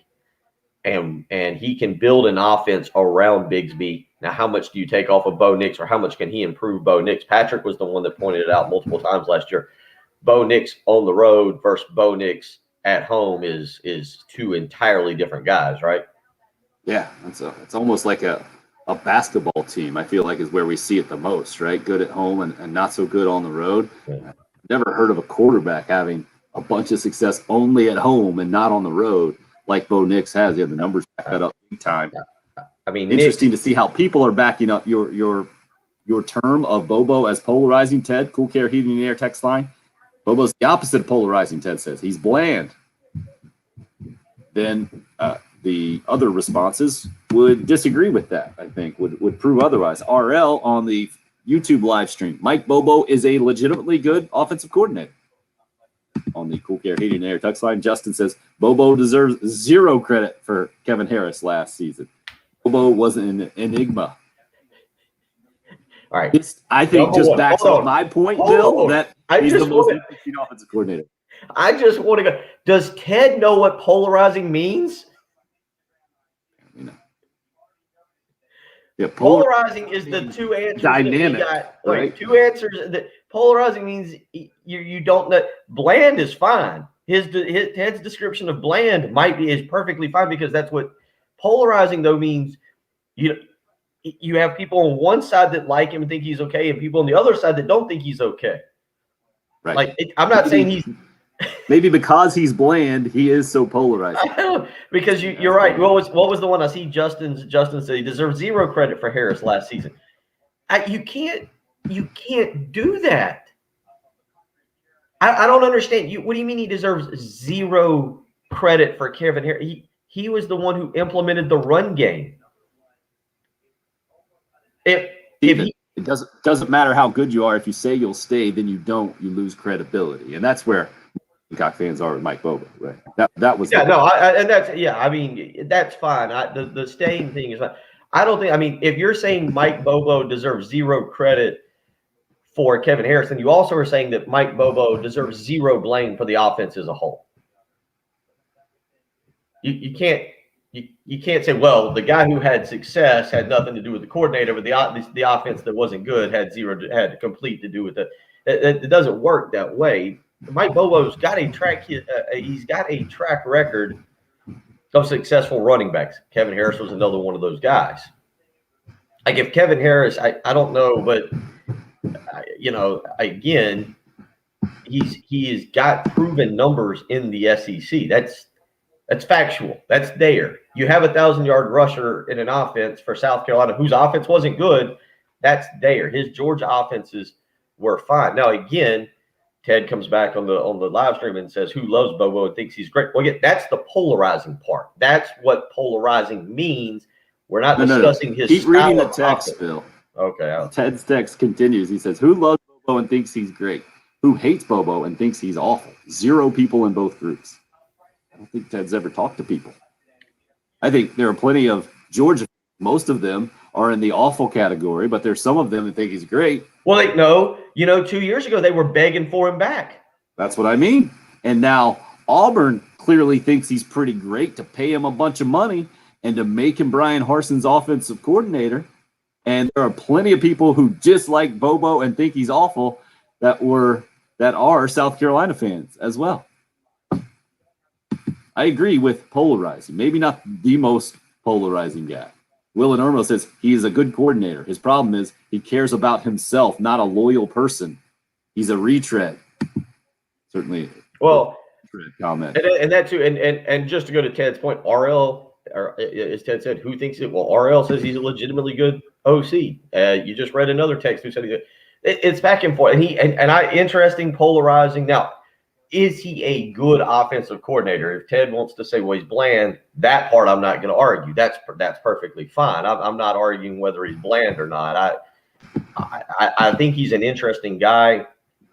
The way things transpired at South Carolina outside of play calling, with him saying he was staying and doing the press conference, and then, depending on what story you believe, going into Beamer's office and saying, I need a raise or whatever happened there. I get that. I'm not saying that anybody should just gloss over that, but as a play caller, and that's why I did say, and this is kind of to Ted's point, with Bobo, if he stayed, I don't think the offense would have been exciting, but I kind of knew what it was going to be, right? Like you knew, you pretty much knew what you were going to get from Mike Bobo. And I don't, would it have been top half? I don't think so. Would it have been bottom half? I don't think so. I think it would have been right in the middle. And that's to Ted's point. Yeah, I get that. That's bland. It's not innovative like Gus Malzahn. It's not innovative like Lane Kiffin. I don't disagree with what Lane said about the style of play calling, but polarizing is entirely different. And we're kind of having that proven right here with people saying, oh, he is a good offensive coordinator. And people saying, no. He deserves no credit for Kevin Harris. Alan G says, I love to talk, but y'all go and get Gamecock Larry fired up talking all But we're at least talking about Gamecock sports. Like yesterday, people complained. Easy. Like, at least this is Calm really. down. No, I'm having this fun cover. It's been a quick morning. Well, the fact that you just said that Mike Bobo's offense would neither be in the top half or the bottom half, that was really impressive. Just Be from right in the middle. a standpoint, right in the middle without being the top. Dead in the middle would have been. It would have been 6 3/4, 6.5. It would have been tied for sixth. Which is not. No, tied for seventh. Tied for seventh. There's 14 teams now, or tied for. I don't know what would have put it where you would have had the top half would have been the first. The top half would have been what, the first six. The bottom half would have been the next six, and they would have had two teams tied right in the middle. Bill Gunter, ladies and gentlemen, that's only he can do. Dramatic. Two teams tied right in the middle, Tim. Dead in the middle. It's the early game. It's 107.5 again.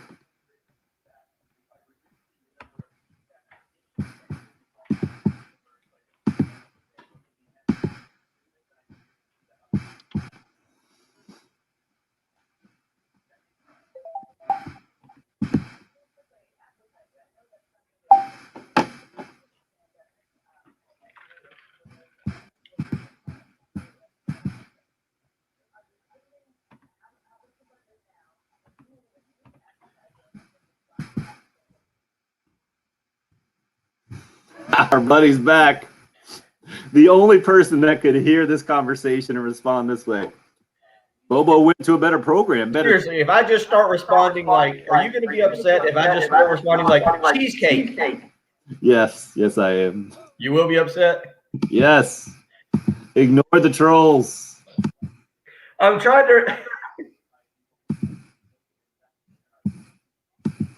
to remember what movie it was where they would say something like that and the guy would just respond. God, what was that?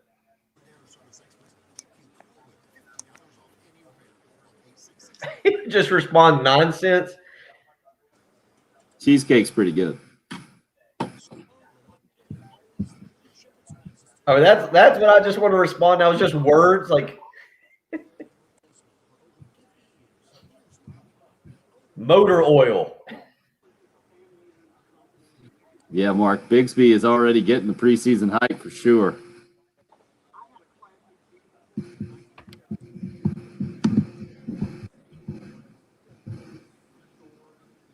What does that even mean, what James just said? Do you see this? Bobo is the true over-under of DC's. LOL. He meant OCs. No, but what does true over-under mean? I have no idea. Maybe he's just making a joke of your The halves? of the half. Yeah.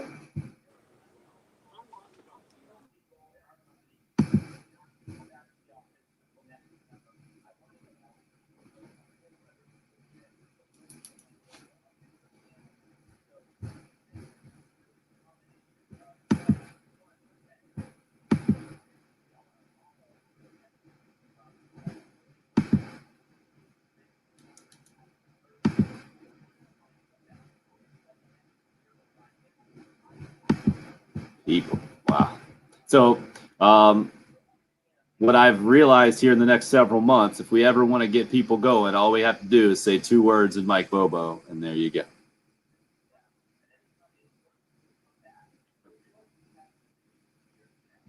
Yes.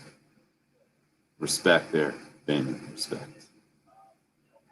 Yeah, right in the middle. If you've got 6 teams in the top half, 6 teams in the bottom half, Bobo will be tied with the team in the middle.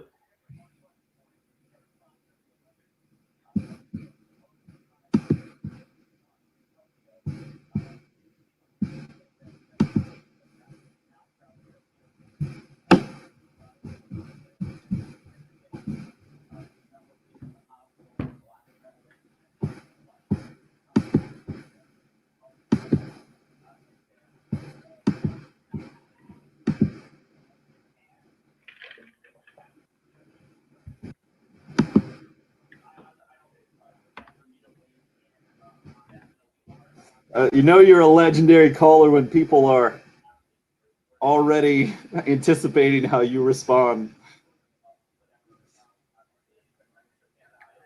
I legitimately think Ted does not understand the word polarizing. I'm with you.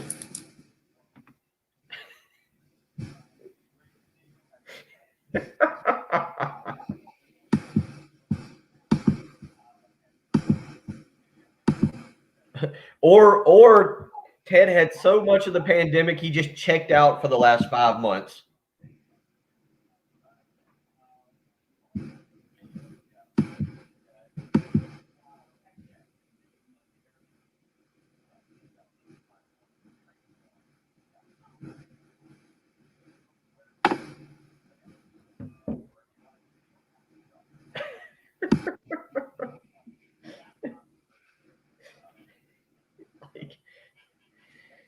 Oh, that was a quick show. Yep. I feel like that was a really quick show.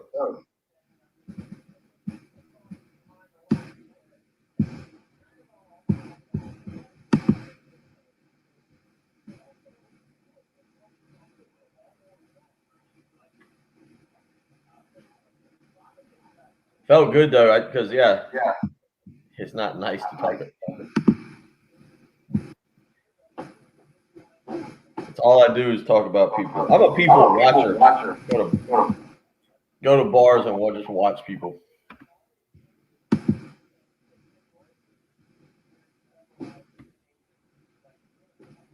Jen, you can tell Tim we don't have time to get his call in. Sorry.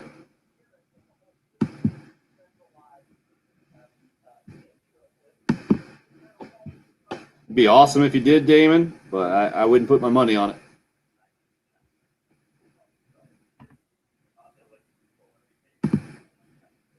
Definitely a good way to go out. The question is, well, going back, but Hitting the bump. is there a certain course that Phil has to play to win? Like, was it a matter of this week just the course set up well for him? He just played out of his mind? Guys are up. Would this have even been a question at all? I don't think this would have been a conversation at all a couple of days ago. Damon hits us up on the Twitter live stream. Does Phil win another major? We'd have been like, what? 50 plus years old? No way. I mean, he's not even a contender. And now I think it's a legit question. Bill, you're thinking it doesn't matter on the course setup. And I think when you play the longest PGA championship ever in the conditions that they did with the ocean course and the wind whipping, I don't think it's a matter of course setup, man. I think it's just a matter of, can Phil play that well consistently for 4 more rounds against the best players in the world? I would say, being 51 years old here in 3 weeks, the odds are not in his favor. They certainly weren't in his favor to win the PGA Championship either. I wouldn't bet on it, Damon.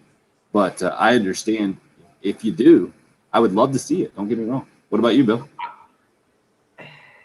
You know what? That last drive, what was it? 16. So not the last drive, but the 360-yard drive. I think it was 366 to be exact. He still has the game, I think, to win another major. But that's to my question for you is, and Alan says PGA or Champions Tour. Obviously, we're talking PGA Tour. But what was the leading cause of him winning this weekend? Was it just him? Was it 4 magical rounds he put together? Did it help that the field really struggled in those conditions? Was it the course? Was it a combination of all 3? Is there another course coming up? Torrey Pines is next month. I forget where the Open is. And then obviously you've got Augusta.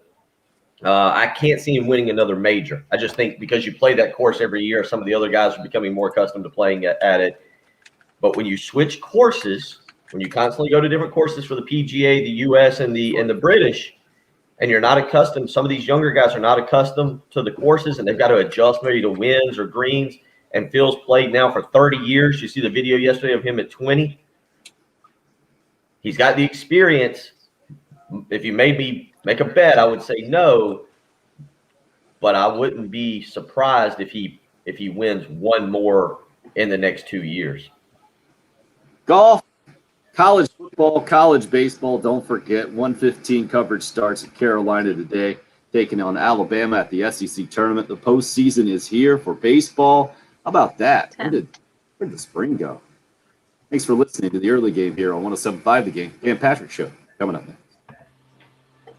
This is South Carolina head women's basketball coach Dawn Staley, and you're listening to Good stuff. Thanks for the help on the live stream, everybody. Appreciate it. Very active morning, very fun. We'll talk to you guys again tomorrow morning, bright and early. Thank you, DC. See. Good morning, everybody.